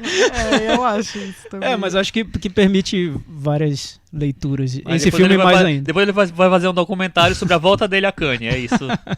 Curioso pra saber qual vai ser o Vamos próximo. ver qual vai ser o próximo. Eu Paula, não tô você já sabendo. leu o roteiro do próximo? Não apareceu pra gente Não ainda. acredito. Eu acho que essa conversa tá deixando apenas a obrigatoriedade das pessoas irem assistir, né? Até pra Paula ficar mais Sim. feliz que o filme não fez É. esse sucesso de bilheteria. Quem sabe agora, ouvindo a varanda, as pessoas vão lá entender isso tudo que nós estamos discutindo. E fica a aqui. minha recomendação. Esse filme específico, não os outros anteriores, mas esse filme seria legal que quem não gosta do Lars von Trier fosse ver. Mas quem não gosta não vai ver. Não vai chegar nesse- As pessoas que eu Talvez, conheço será? que não gostam não vão ver. Não, tem vão muita dar gente chance, que falou que não quer ver. Ó, tem vários cineastas que eu parei de assistir porque eu deixei de Se de interessa. gostar, Tipo de George me interessar. Schumacher. Não, tipo Amos Guitai. Vamos guitar eu continuo. Tipo George Amos Guitai Schumacher. e tipo o Denis Arcand. São 2 cineastas que eu não vejo mais nada deles, assim. Sem nenhum problema. O Lars von Trier, todo filme que ele lança, eu vou Eu assistir. também. Eu gosto ou não gosto. Eu vou Porque sempre eu ver acho o que filme tem dele. uma coisa a mais ali. Só acho que me irrita um pouco essa coisa de ser ele sempre em primeiro plano o tempo inteiro. É. E Mas Enfim. eu não acho que é sempre. Eu acho que nesse filme eles colocam em primeiro plano. Nos outros, aonde você se vê? Não, em primeiro? na maneira de... Mas aí fora do filme. Mas assim, é como você falou, ele se vende a partir disso, ele cria os eventos, ele cria tudo em volta dele, o universo em volta dele, é tudo movido pelo o quão ele consegue provocar, né? O quanto ele consegue provocar. E aí eu acho que ele vira personagem... Já isso eu acho ele uma arte, porque ele tá se resolve. vendendo e Eu tá... também tá acho, sendo acho uma ótimo. pessoa- Isso é Eu acho maravilhoso. isso ótimo. Eu só não entendo, Pessoalmente, eu só não eu entendo porque... Pode ser asqueroso, mas Eu só não entendo por comercialmente que ótimo. ele não pode se colocar como autor, como diretor, tão explicitamente nos filmes dele. Isso é tão comum hoje no cinema de arte, por exemplo. Se fosse um filme português de um diretor que faz um filme sobre a rotina dele, tirando milho do quintal da casa dele, iam dizer que é maravilhoso. Mas Lars von Trier não pode fazer um filme sobre ele não pode se colocar em xeque, Ele não pode pode se colocar fazer em o que ele discussão. quiser, e assim, e a gente pode achar o que ele, Sim, o que ele claro. colocou do que Não, a gente quiser, mas sim. ele pode fazer o que ele Com quiser. certeza. Ele fica lá... acho que talvez uma das referências claras a ele no filme é ficar a questão da arte, discutindo Mas também a arte. sabe o que eu acho? Acho que tem muita gente que fala, ai, não vou ver por moda, sabe? Ai, eu não quero ver porque eu não quero ver, sabe? Pronto. Não, que se criou Tipo- um tsunami, Lars von Trier, que eu não consigo entender realmente qual é a motivação. É que E muita gente- o tsunami ele é muito ruim, ele que é muita gente péssimo, ele é um não picareta. não aguenta o sadismo, não, né? gente. Não sei se é Sinceramente, sadismo. Eu acho que é uma das Tem coisas diretores que tão afasta a sádicos gente. Eu não acho, que- não. Eu também não consegue acompanho- entrar em todos os públicos, tipo eu o Michael acompanho Haneke. muito essa movimentação de festival, participo de vários grupos diferentes de mostras de Festival do Rio no Facebook e tal. Tem muita gente lá e todo mundo vai ver o filme do Lars von Trier. Não é todo mundo. Depois não, que a gente essas desligar, eu vou te Eu citar tenho um nomes. grupo de cinéfilos forte que não vai ver Lars von Trier, Tem muita né? gente que não vê de jeito Enfim, nenhum, não que ele sei. representa o que o cinema tem de pior, enfim. E que ele é um picareta. Tá e é bom. isso, enfim, acabou. E vamos pro Metavaranda ou você quer falar mais alguma coisa ainda, Paulinha? Não sei se vocês querem perguntar, mas eu acho que é isso. Thiago Faria. Começando Falando, comigo? Eu começo então, pra você não ficar triste, eu vou dar 4,5. Tá, então eu vou dobrar a meta, vou dar 8. Nossa. E aí, Paula? Eu dou 7,5. Chico Firman, Eu dou nota 5. com essas notas pouco harmônicas e Tudo a ver com o homogênicas. tema, viu? Lars von Trier com a casa que Jack construiu ficou com 63 no Metavaranda. ficou na varanda. Está aqui super bem olha, posicionado. Chupa, varanda. Olha pra isso. E olha, tá eu vendo? acho que as pessoas É um têm comentário bem Lars von Trier. E eu acho que Total. as pessoas têm que rever os filmes dele, porque não é filme de se ver uma vez só. Paula, eu já tô achando, eu conversei isso com a Lê depois da sessão, eu já tô achando que os filmes de Lars von Trier são pra serem revistos daqui a 20 anos, quando todo mundo dessa nossa geração ficar bem velhinho, não precisa tiver mais tanto interesse com tempo, o cinema, sabe? e aí os filmes vão ser revistos com uma Mas certa Anticristo eu vi paciência. 4 vezes em um espaço de 2 meses, assim. Nossa, que é isso? E eu tenho um texto sobre Anticristo. Como é que você tá vivo? Eu vou mandar pra vocês lerem. Eu acho que o Gente, cinema lê, dele por favor. ficou muito contaminado pela figura dele. E as pessoas preferem a figura dele ao cinema dele. É o Ou que... não. Então ou- preferem no sentido de acharem mais interessante. pode ser. Ô, Thiago, você que é o nosso especialista em literatura, qual a relação aí que ele usa explícita de Divina Comédia? Parece que o final do filme O final, tem referência até à a Divina imagem é clara. Comédia. Tem várias relações. Os personagens têm Não, os nomes de Divina personagens Comédia da Divina Comédia. a Descida ao Inferno, né? Então, Sim. e o filme é isso. A partir de Sim, determinado momento. Mas Sim. tem alguns personagens que têm o mesmo nome. O Virgílio, né? acho que o próprio, não sei se Jack também Não, Pra Jack, mim, eu acho que pra é mim o que é mais interessante é que ele tem uma camada super simples e outra muito quase impenetrável pra mim. Eu ainda tô tentando entender e tem que conversar ver mais uma vez. sobre essa outra camada. Mas a principal é muito simples, é um serial killer. super. É o Jack Stripador, eu É. acho. Porque o Jack é do Jack Ah, tá, Stripador. essa É. da onde vem a origem. Vamos mudar de assunto completamente. Bye bye, Lars von Trier, até o próximo filme. E bye bye eu também, porque o Como próximo assim? filme eu não É vi. verdade, a Paulinha volta em instantes com as recomendações. Sai Paulinha, entra Cris. Cris, que é a nossa especialista em Millennium e vai poder falar sobre A Garota na Teia de Aranha. Só um segundinho, Cris, eu já vou falar a sinopse e o nome do diretor, que assim a gente já entra na história de uma vez.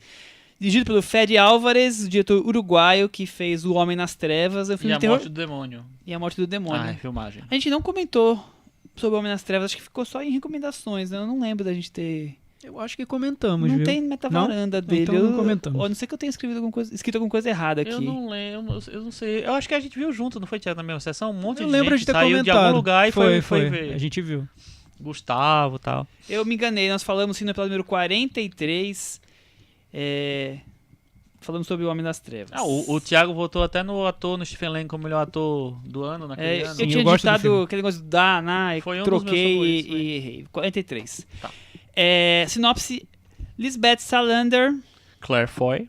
se tornou uma lenda. A mulher que ataca os homens que são violentos com mulheres. Além de aceitar trabalhinhos de hacker e de ladra. Né, Thiago? Trabalhinhos é Tem uns ótimo. trabalhinhos assim, sabe? Ela frila, né? Uns faz um freelas, freela, né, é. Cris? Numa dessas missões, ela enfrenta uma rede de corrupção, espionagem e intriga internacional, além de confrontar seu passado, Chris Lume. A sinopse parece mais interessante do que o filme realmente é, né? Aham. Cris, a gente sabe que você gosta muito do Millennium anterior, dirigido pelo David O Milênio Fincher. anterior é um filmão, né? Do David Fincher, protagonizado pela Rooney Mara e pelo Daniel Craig. E ganhou o prêmio de melhor edição, Oscar de melhor edição naquele ano. De trilha, se eu não me engano, também. Acho que de trilha, não lembro.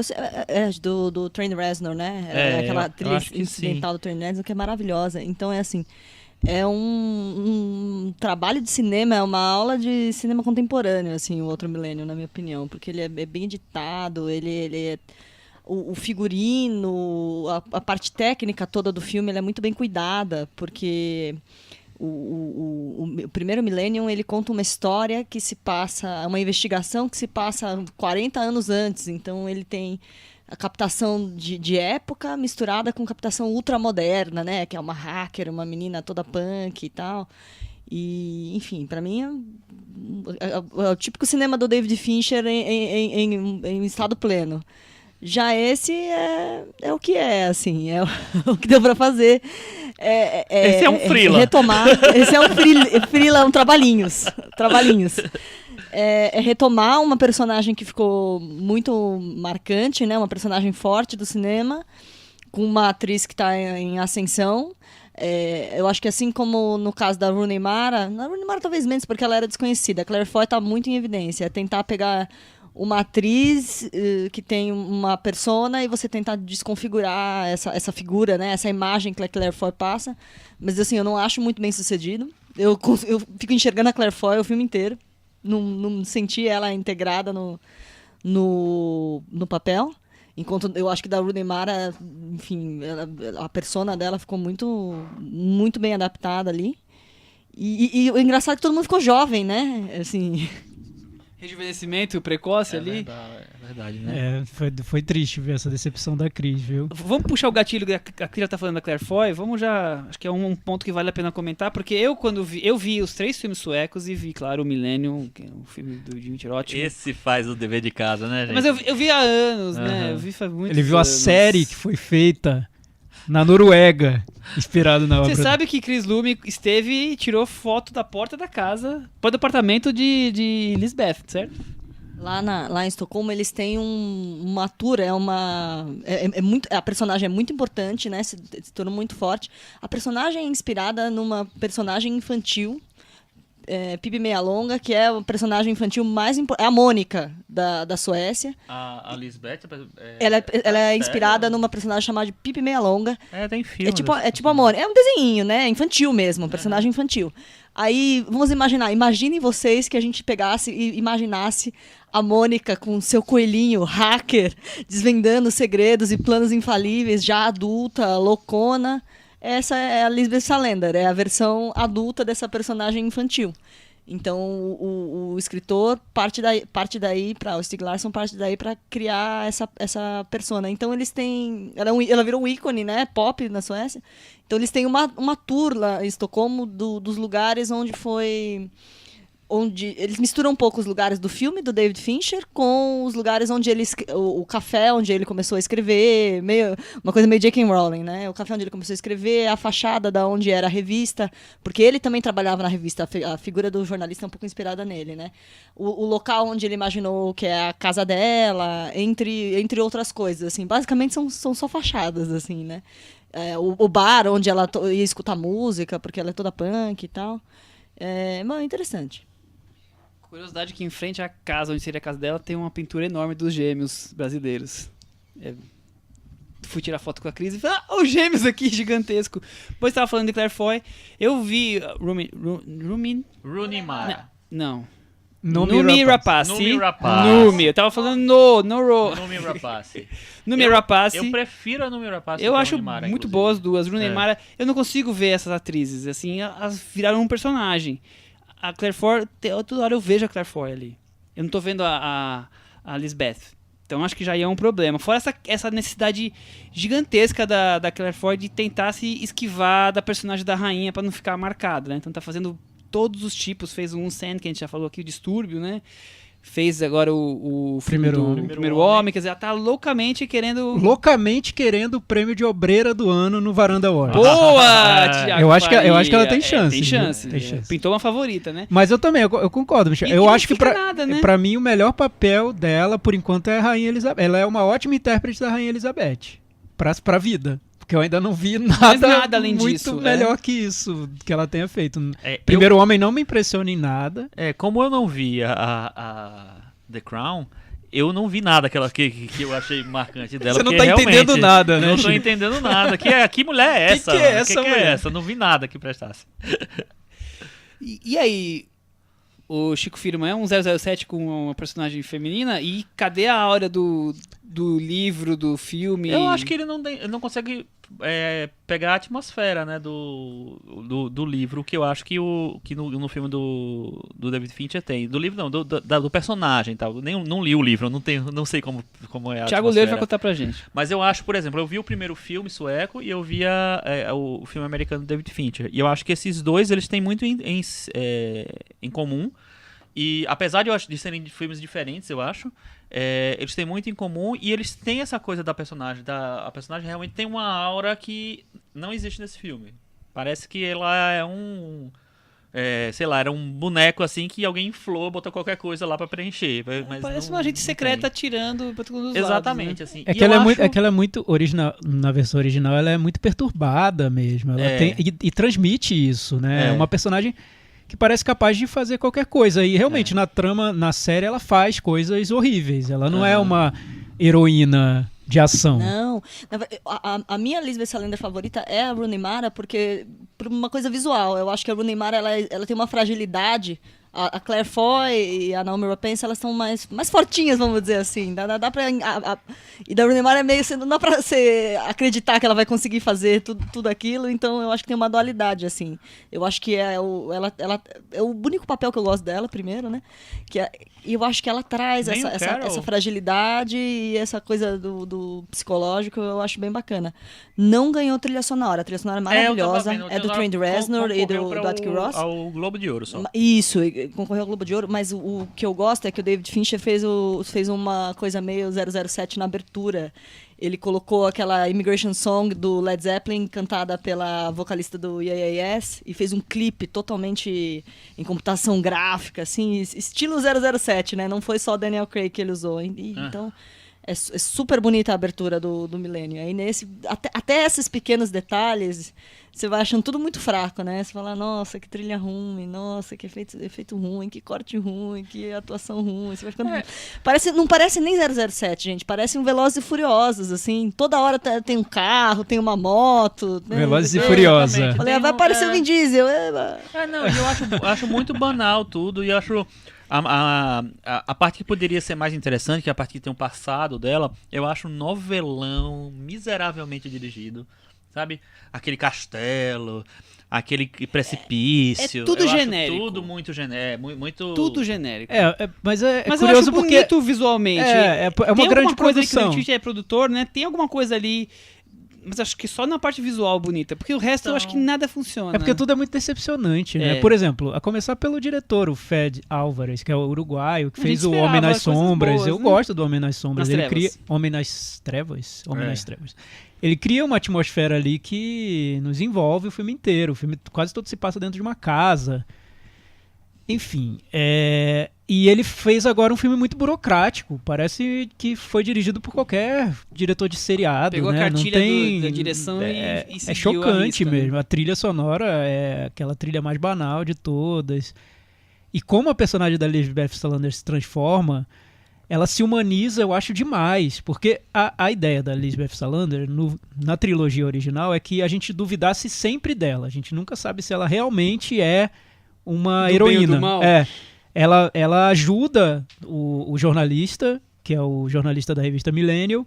Só que ela só ajuda por um determinado motivo, num determinado momento. Tem um ponto da trilogia em que até se duvida, se discute se ela cometeu ou não um crime. Enfim, tem esse lado perigoso dela. E a Claire Foy, ela faz uma personagem que é humana demais. Ela chora, ela sofre. Então, não dá pra comprar a Lisbeth Salander naquele personagem. Pra mim tem um detalhe de outro personagem que eu falei assim, ele não sacou o que é o espírito da saga, essa coisa da incorreção, de não ter gente certinha, gente errada. Tem uma personagem que é secundária, que é a dona da revista, que é a Erica Berger.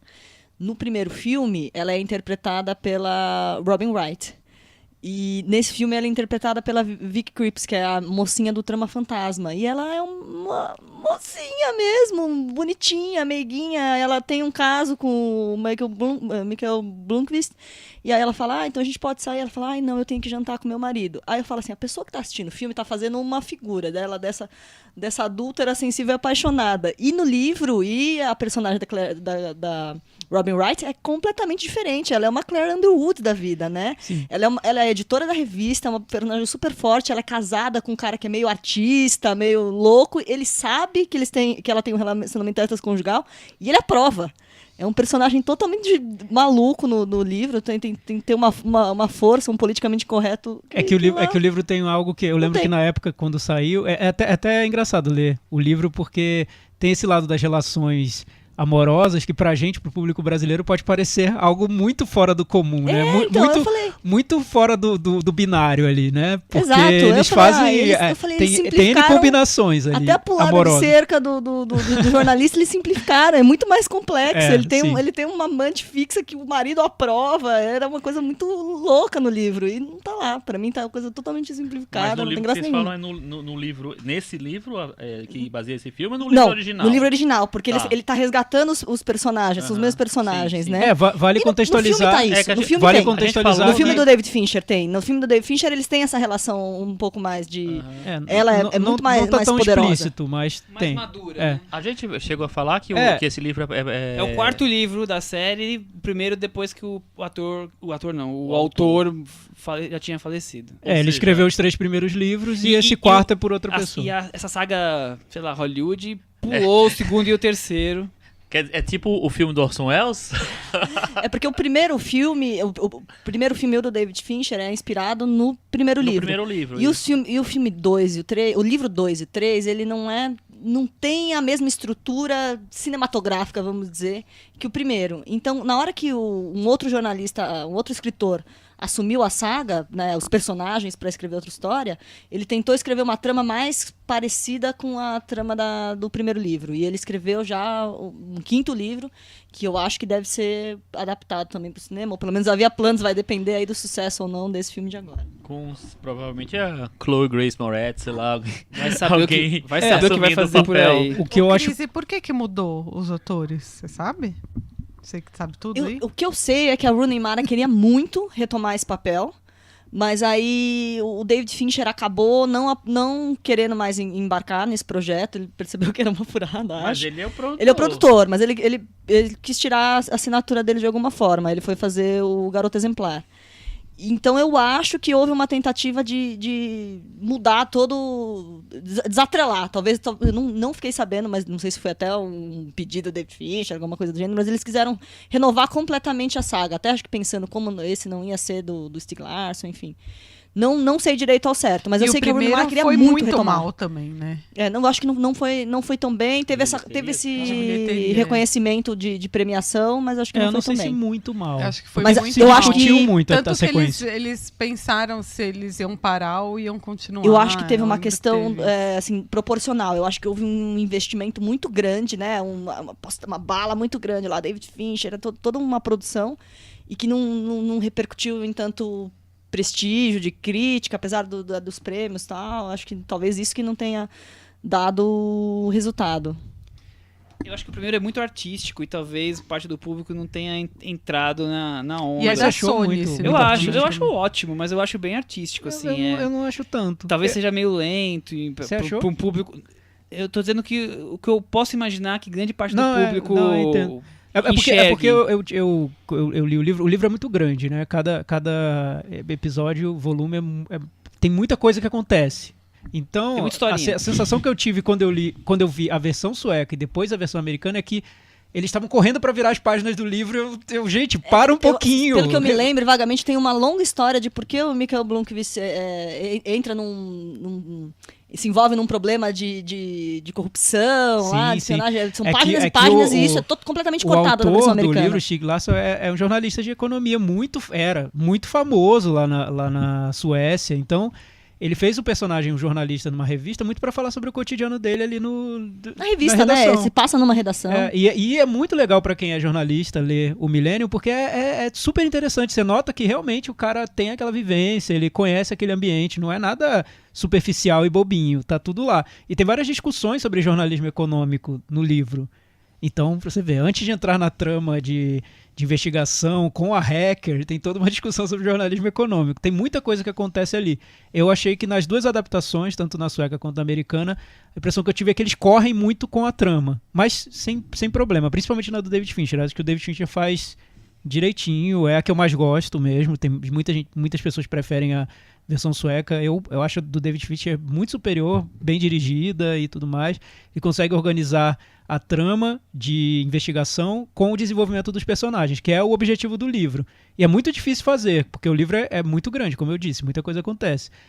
O que eu acho é que essa versão nova tenta repetir essa mágica do livro, mas feito por um clone, Nossa, eu ghostwriter. sinto uma pobreza técnica, porque eu acho que o David Fincher tá tão bem tecnicamente no primeiro Millennium, em termos de tudo, de trilha, de figurino, de acabamento plástico, É um de filme edição. fino, né? É um filme elegante, muito é um filme refinado. elegante. Assim, ele tem, eu que gosto muito de edição, ele tem uns cortes de edição que mesclam narração em off, e aí eu lembro de ter corte assim que vai dela totalmente punk pra uma cena dos anos 60, assim, e você não sente o corte. Mas eu muito acho que refinado. o David Fincher é muito inteligente na maneira como ele escolhe os materiais que ele filma, porque tanto esse quanto o Garoto Exemplar, eles são originados em livros que já funcionam muito nas tramas que eles compõem, Isso é já verdade. são São muito livros interessantes, populares, e são bem escritos e são interessantes. Eu imagino que a trama desse livro novo, do Millennium, não seja nada interessante, porque se foi adaptado com uma certa fidelidade, é uma bobagem, né? Eu li, até respondendo um pouquinho que a Paula perguntou, que eles queriam transformar numa franquia. A partir do segundo filme. E aí, por isso que tem até essa coisa meio Olha, Michel, genérica, mas não é Quando não genérica, quando claro. eu li o livro, de o uma primeiro, heroína mesmo, sabe? quando eu li o livro primeiro, eu pensei, isso seria uma ótima série da HBO de 10 episódios. Porque só assim vão conseguir contar Todos essa os trama. detalhes. Viraram 2 longa-metragens, enfim, mas tudo bem, cumpriu a função. Acho que você consegue até, de repente, aprofundar essa coisa na redação e tal. Tem coisas bem curiosas de redação que ficam completamente fora. Nesse filme de agora, então, é praticamente um detalhe. E outra coisa que me incomoda nesse filme é que, assim, o negócio dela ser hacker é justificativa pra tudo, né? Ela hackeia aeroporto, ela hackeia sistema lá dos Estados Unidos, ela hackeia tudo. Nunca foi tão fácil, O né? David Fincher, ela hackeia, mas vamos ter algum controle. E eu acho é que muito fácil, né? A cena que descamba no tiroteio final na casa. é tudo muito fácil, ó. E no David Fincher, no outro filme, acho que até tem essa coisa da trama, o fato de ser um crime que acontece quase décadas antes, tem uma investigação que é comparação de foto, tem uma nostalgia, né? Nesse tudo... É assim, aquela coisa que é pra você não acreditar mesmo. Todo mundo só usa celular Sony, porque afinal de contas é o estúdio do filme, e ainda assim consegue hackear tudo, né? É um negócio inacreditável. Eu que tenho aparelho Sony posso dizer, não dá nem pra... Não tem memória, não tem capacidade o aparelho pra fazer tudo isso que ela consegue fazer. E com os acabamos de computadores. perder mais um patrocinador potencial pro Cinema na Varanda. Ou perdemos. Samsung, uma pena, tamo uma aí, pena. né? Samsung, iPhone, estamos aqui, Apple. Motorola. O iPhone chinês, né? Estamos abertos. Aqui acabamos de perder a negociação com a Sony. Vamos pro Metavaranda antes que o filme seja Antes que o filme se autodestrua. Ou que ele retorne aqui e a Paula fala assim, não, eu vi, vou falar que ele é maravilhoso. Eu vou continuar sem ver depois dessa, pelo amor de Deus. Chico Firman, qual é o seu meta-varanda? 4. Eu vou dar nota 2,5. E você, Cris? Nossa. Eu não falei da única coisa que eu achei maravilhosa, aquele figurino da Camila Sallender, que faz a persona lá, que aparece lá, né, que comanda a teia de aranha. Pode falar, eu achei tão ridículo tudo aquilo. E eu achei engraçado, porque assim, bonito visualmente, mas eu achei absolutamente que não natural, né? pois Tipo, é. do nada aparece uma menina fantasiada de Capitã Marvel, assim, no meio da neve, né? É lúdico, né? Nossa, eu achei Meio linda Holy aquela roupa. Motors, Eu falei, assim. nossa, olha só que esquerdopata essa menina e tal. Me lembra aquele filme da Charlize Theron que teve recente. Então, só por causa do figurino da roupa bonita dela, eu vou dar 4. Que bom, boa justificativa pro seu meta-varanda, hein? Quanto? E aí, Thiago Faria? Eu vou dar 4 também. Eu não acho um filme horrível, é uma boa produção, tecnicamente falando, só que é tudo tão Só que é uma genérico. bosta. Não, é muito genérico, isso que decepciona. Eu acho que se não tivesse sido adaptado do Millennial, com essas personagens, Ninguém tudo, ia ver esse filme. passaria no Supercine, Sim, como Totalmente muitos estão Super dizendo. Cine. E ficaria por isso mesmo. Naquela sessão da Band, assim, sabe? De férias. É. Ia ser por aí. Eu acho até que tem alguma coisa ali na relação das irmãs que o filme poderia ter desenvolvido, mas ele começa com a trama das irmãs, encerra com essa mesma trama, só que no meio, no miolo, tem como disse a Cris, Velozes e Furiosos com James Bond, hacker, enfim. Eu também acho a sacada das irmãs uma sacada muito boa aí do escritor, de ter retomado, de achar que tem alguma coisa nesse tópico. Eu acho ótima. Só que não fica nisso, né? Fica numa loucura dela conseguir fazer tudo, hackear tudo, dirigir tudo, pular em tudo. E aquela coisa de temos satélites, vão disparar mísseis nucleares, gente. Não, É muito, né? Menos. Fica muito grande, né? Eu acho que a graça do outro Millennium é que ele era fechado num caso pequeno, né? Isso era bom. O primeiro Millennium era uma trama de investigação em torno de uma família. Com esse arsenal de notas, ele ficou com 36 no Metavaranda e Millennium caiu, infelizmente, Paula Ferraz. Não vou assistir. Não foi. Michel Simões. Não foi muito sucesso. Porque você sabe, né, que a Paula só assiste filme recomendado pela Na Varanda. primeira cena, ela cai de um penhasco de neve e sai andando, tá? Não é spoiler porque é a primeira cena. É verdade. Muito bem lembrado. Que saco, hein? Recomendações? Não tem cantinho do ouvinte antes? Tem depois. Termina. Depois. Chico Firman. Pra não passar em branco, eu vi um filme que estreou agora, que fez um certo buchichinho, que é o Operação Overlord, que é um filme que mistura horror e Segunda Guerra Mundial, né, nazismo. Que eu fui pronto pra ver o melhor guilty pleasure do ano, um filme incrível, maravilhoso, delicioso, mas achei um pouco chato. Não achei que o filme nunca, sei lá, flui muito bem, assim. Acho que ele demora pra engrenar. Acho que a produção eu achei bem meia boca. Tem uma batalha, né, nos ares, assim, de aviões, tal, grande no começo, mas que foi toda feita à noite para ficar bem escuro e não precisar gastar muito. Um filme que eu esperava bem mais, mas vale como curiosidade para quem gosta de ver filme de terror. E eu queria passar umas dicas de filmes que vão passar no Mix Brasil, que começa nessa quarta-feira. Começa a semana. E tem alguns filmes interessantes. Tem um filme que eu gostei muito, que eu vi, que é o Conquistar, Amar e Viver Intensamente. O filme novo do Christophe Honoré, que já fez filmes que eu amo muito lá atrás, né, que é o Em Paris, o Canção de Amor e o Bela Juni, eu adoro esses filmes. Depois fez filmes que eu achei bem mais ou menos, ou gostei só um pouquinho, etc. E agora eu acho que ele faz realmente um filme muito bom de novo. Não exatamente aquele tipo de filme que ele fazia naquela época, mas eu acho que tem uma visão de mundo ali do Honoré muito legal e que dialoga com muitos filmes que eu gostei recentemente, que são filmes mais humanistas mesmo. Tem um dos protagonistas, é o mesmo ator principal de Amanda, né? O filme que a gente já falou aqui, que foi o meu favorito da mostra, tal, foi um dos favoritos do Michel. O Thiago chegou a ver, não, né? Não vi, tipo. E vai estrear em breve, espero. Tá comprado pela Imovision. É a principal dica pra mim. Vai passar o filme novo do Gus Van Sant, que é o A Pé. Ele não vai longe. Ele não vai longe, exatamente, com o Joaquin Phoenix. E tem o filme que vai ser a estreia a abertura do festival, que é o Bicha Travesti, que é um documentário brasileiro que ganhou um prêmio onde foi? Em Brasília. Não, Brasília? ele ganhou o TED de melhor documentário em Berlim. E ele passou em Brasília e levou alguns prêmios, não vou lembrar quais, mas acho que de trilha sonora, alguma coisa assim. Beleza, então são 3 E filmes eu aí. tenho 5 filmes, então eu vou falar. Então Já fala, que assim, fala. eu vou Manda falar. bala, Paulinha. Eu tô fazendo assessoria de 5 filmes do Mix, que é o Skate Kitchen, que é um filme americano sobre garotas skatistas em Nova York, que é bem gostosinho de assistir. Aí tem É de um diretor conhecidinho. É uma diretora. Diretora. É a Crystal Moselle. Ela fez aquele The Wolfpack, lembra desse Sim. filme? Acho que passou A Casa Lobo. Mostra. A Casa Lobo. Não. Não é? Não.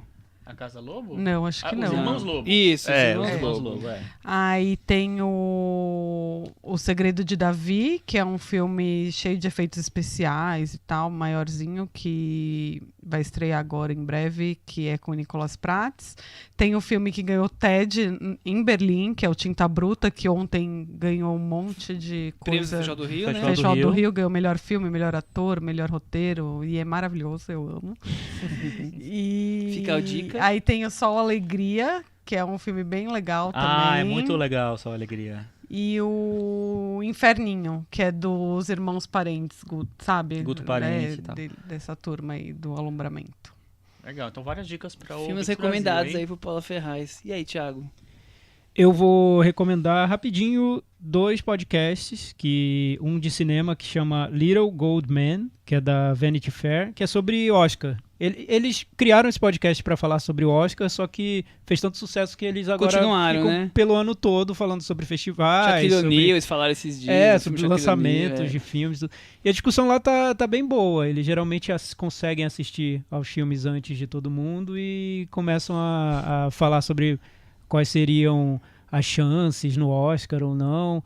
Mas acaba que o papo vai muito além das premiações. Vale ouvir, tá bem bom o podcast. E o outro, aquele que eu tinha recomendado há um tempo, de música, chamado Dissect, que eles dissecam discos, voltou numa temporada agora, e o tema é o disco The Miseducation of Lauryn Hill, que é um dos meus discos preferidos da vida. Eu acho maravilhoso. Olha. Eu adoro. E eles estão dissecando faixa a faixa. E é legal porque ela vem fazer show aqui em São Paulo, então vale já ouvir em breve, e se né? inspirar. Eu já vi um show dela. É sempre uma experiência complicada. Às vezes ela não canta nada, faz versões totalmente diferentes das músicas, todo mundo sai frustrado, enfim. Não sei se eu recomendo o show, mas o podcast sim, tá muito bom. Bom, então eu vou recomendar um filme que estreou na Netflix, que se chama Rei Legítimo, dirigido pelo David Mackenzie, um diretor que tem seu destaque aí no cinema, e agora ele vem com um filme de época sobre uma disputa entre a Escócia e a Inglaterra no século XII, século XIII. Filme de lutas com armaduras, espadas e tudo mais, reis, rainhas. O filme é com o Chris Pine e com a atriz do Lady Macbeth, que faz uma mulher bem empoderada, digamos assim. Rei Legítimo. Rei Legítimo. E é bom, Michel? Eu achei interessante. Claro que ele tá dentro de uma fórmula que a gente já tá acostumado a ver. Onde é que tá, Michel? Desculpa. Netflix. Estreia da sexta-feira. Ah. Mas o que mais me chamou atenção foi o quanta violência o homem consegue criar contra o homem, né? Para buscar poder, essa coisa assim. E as cenas são muito fortes e aquela coisa, tipo, você ganha ou perde uma batalha, você tá pensando na próxima. Então é uma coisa doentia, assim, da humanidade. Eu achei interessante, acho que vale a pena ver. Agora tem aquele momento.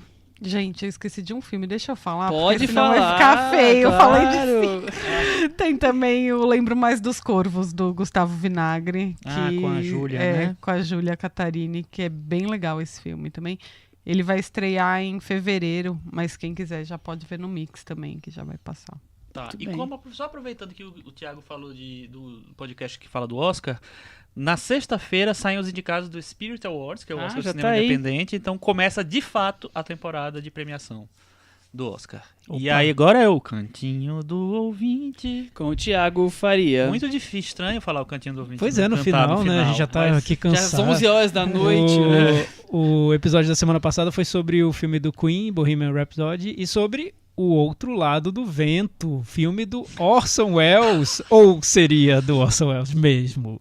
Enfim, o Tomás Amâncio, que ele tinha mandado um comentário sobre o filme, ele viu nos Estados Unidos. Eu falei que ele viu no Festival de Nova York, ele está me corrigindo que ele viu em Chicago. Então, ele traz algumas curiosidades aqui do filme, sobre o filme, e ele chegou à seguinte conclusão. Estou no meio do caminho entre o desconforto do Thiago em aceitar isso como um filme do Orson Welles, porque a Paula não estava aqui, mas ficou uma discussão sobre é do Orson Welles mesmo esse negócio que apareceu na minha Netflix juro que eu vou quando eu liguei na sexta-feira? De quem é esse filme? Essa foi a discussão. Mas ó, eu não tava aqui, só me metendo um pouquinho. Eu não tava aqui, mas eu fiquei me sentindo o ouvinte da varanda porque eu não tava na hora da discussão e eu queria muito entrar. Eu entendo que o seu pensamento, mas quando você fala assim, o que o Orson Welles não faria esse filme, eu não sei, Chico. Não sei. Talvez não fosse, não seria o filme do Orson Welles. Não dá pra saber porque ele não fez. Eu sei. Então, se ele não Chico, fez, eu vou te jogar esse celular na sua cabeça. Oh, meu Deus do céu. É esse o ponto, meu filho. Enfim. Vamos ler esse e-mail. Não faz sentido essa discussão. Eu tô ficando maluco. Foi você que lançou eu vou virar o personagem do Lars von Trier. Então, é doidão. Thiago Faria, o serial killer do Lars von Trier. O que eu queria dizer é que não tem como saber se ele ia fazer esse filme. Tá, voltando ao casa que o Thiago comentário. Faria construiu, vamos lá. Então ele fica entre esse meu desconforto e a tendência da Cecília e do Michel de olhar para o produto final como um esforço bem sucedido de reconstruir a obra dele. Não é o primeiro filme do Welles terminado e lançado pelo estúdio sem o consentimento dele. E eu acredito, só interrompendo aqui a mensagem do nosso amigo, acredito que isso não seja legal, né? Mas voltando. Acho que o filme, como obra de arte, é um objeto estranho, que desafia as nossas noções de autoria, por exemplo, mas muitas outras, nossas noções de gênero, narrativa e sexual, de indústria do cinema, da crítica, da biografia, do tempo e do espaço. É, ao mesmo tempo, um filme do Orson Welles, da Orra Kodar, dos produtores atuais e da Netflix. É um filme de cinema e de streaming. É um filme dos anos 70 e dos anos 2010. Ele critica Hollywood e o cinema de vanguarda. Reforça e desconstrói o mito do homem genial. Então ele fala que é um filme desconfortável porque ele está entre um ponto e outro. Esse é o comentário do nosso Eu concordo totalmente com ele. querido Nota Tomás 10, né, pro nosso comentarista aí. Amâncio. Quem mais, Thiago? Mariana Beltrão, sobre Bohemian Rhapsody. Depois de ouvir o podcast, fui ao cinema. Como boa fã de música e musicais, deixei meu lado mais crítico de lado e me preparei para ouvir apenas o Greatest Hits do Queen. Até porque, como disse o Chico, deu saudade de ouvir Queen. Acabei tendo uma bela surpresa. Eu não tinha grandes expectativas nos trailers e depois do podcast não tinha expectativa alguma. Afinal, a gente detonou o filme. Acabei me divertindo bastante. O Rami Malek conseguiu em alguns momentos convencer com o Freddie Mercury e o Brian May estava assustadoramente parecido. A gente não falou sobre isso, mas realmente ele estava bem parecido. Eu com certeza foi escolhido a dedo pelo próprio Brian May, né? Porque é igual. É muito impressionante. E ela deu a nota do Meta Varanda, nota 7, olha. Nossos ouvintes que dão Meta Varanda. O Leonardo Aquino disse que teve sentimentos mistos sobre O Outro Lado do Vento, filme do Orson Welles. Consigo comprar a ideia da relevância de filme e evento e também a ideia de questionar uma autoria efetiva do Orson Welles no resultado final. O fato é que, para mim, a discussão sobre o filme tem sido mais legal que o filme em si. Não sei se o fato de tê-lo visto em casa contribuiu para isso, mas eu me distraí demais com a montagem, prestava atenção por alguns minutos, depois pegava o celular. Enfim, talvez tenha me faltado alguma familiaridade com os anos finais da carreira do Orson Welles.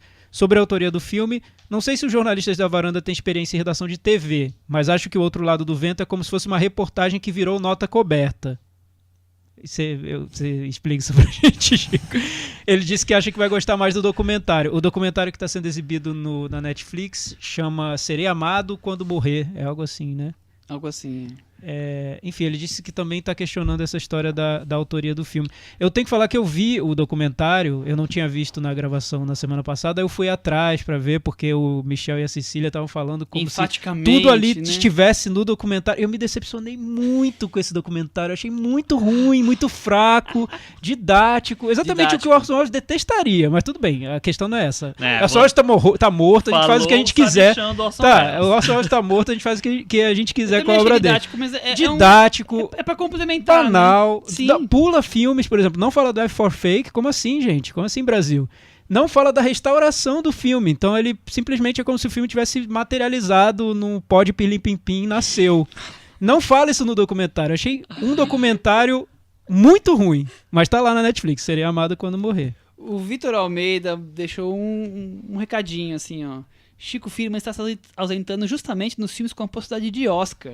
Sua especialidade, já foi Nasce uma Estrela, agora Bohemian Rhapsody.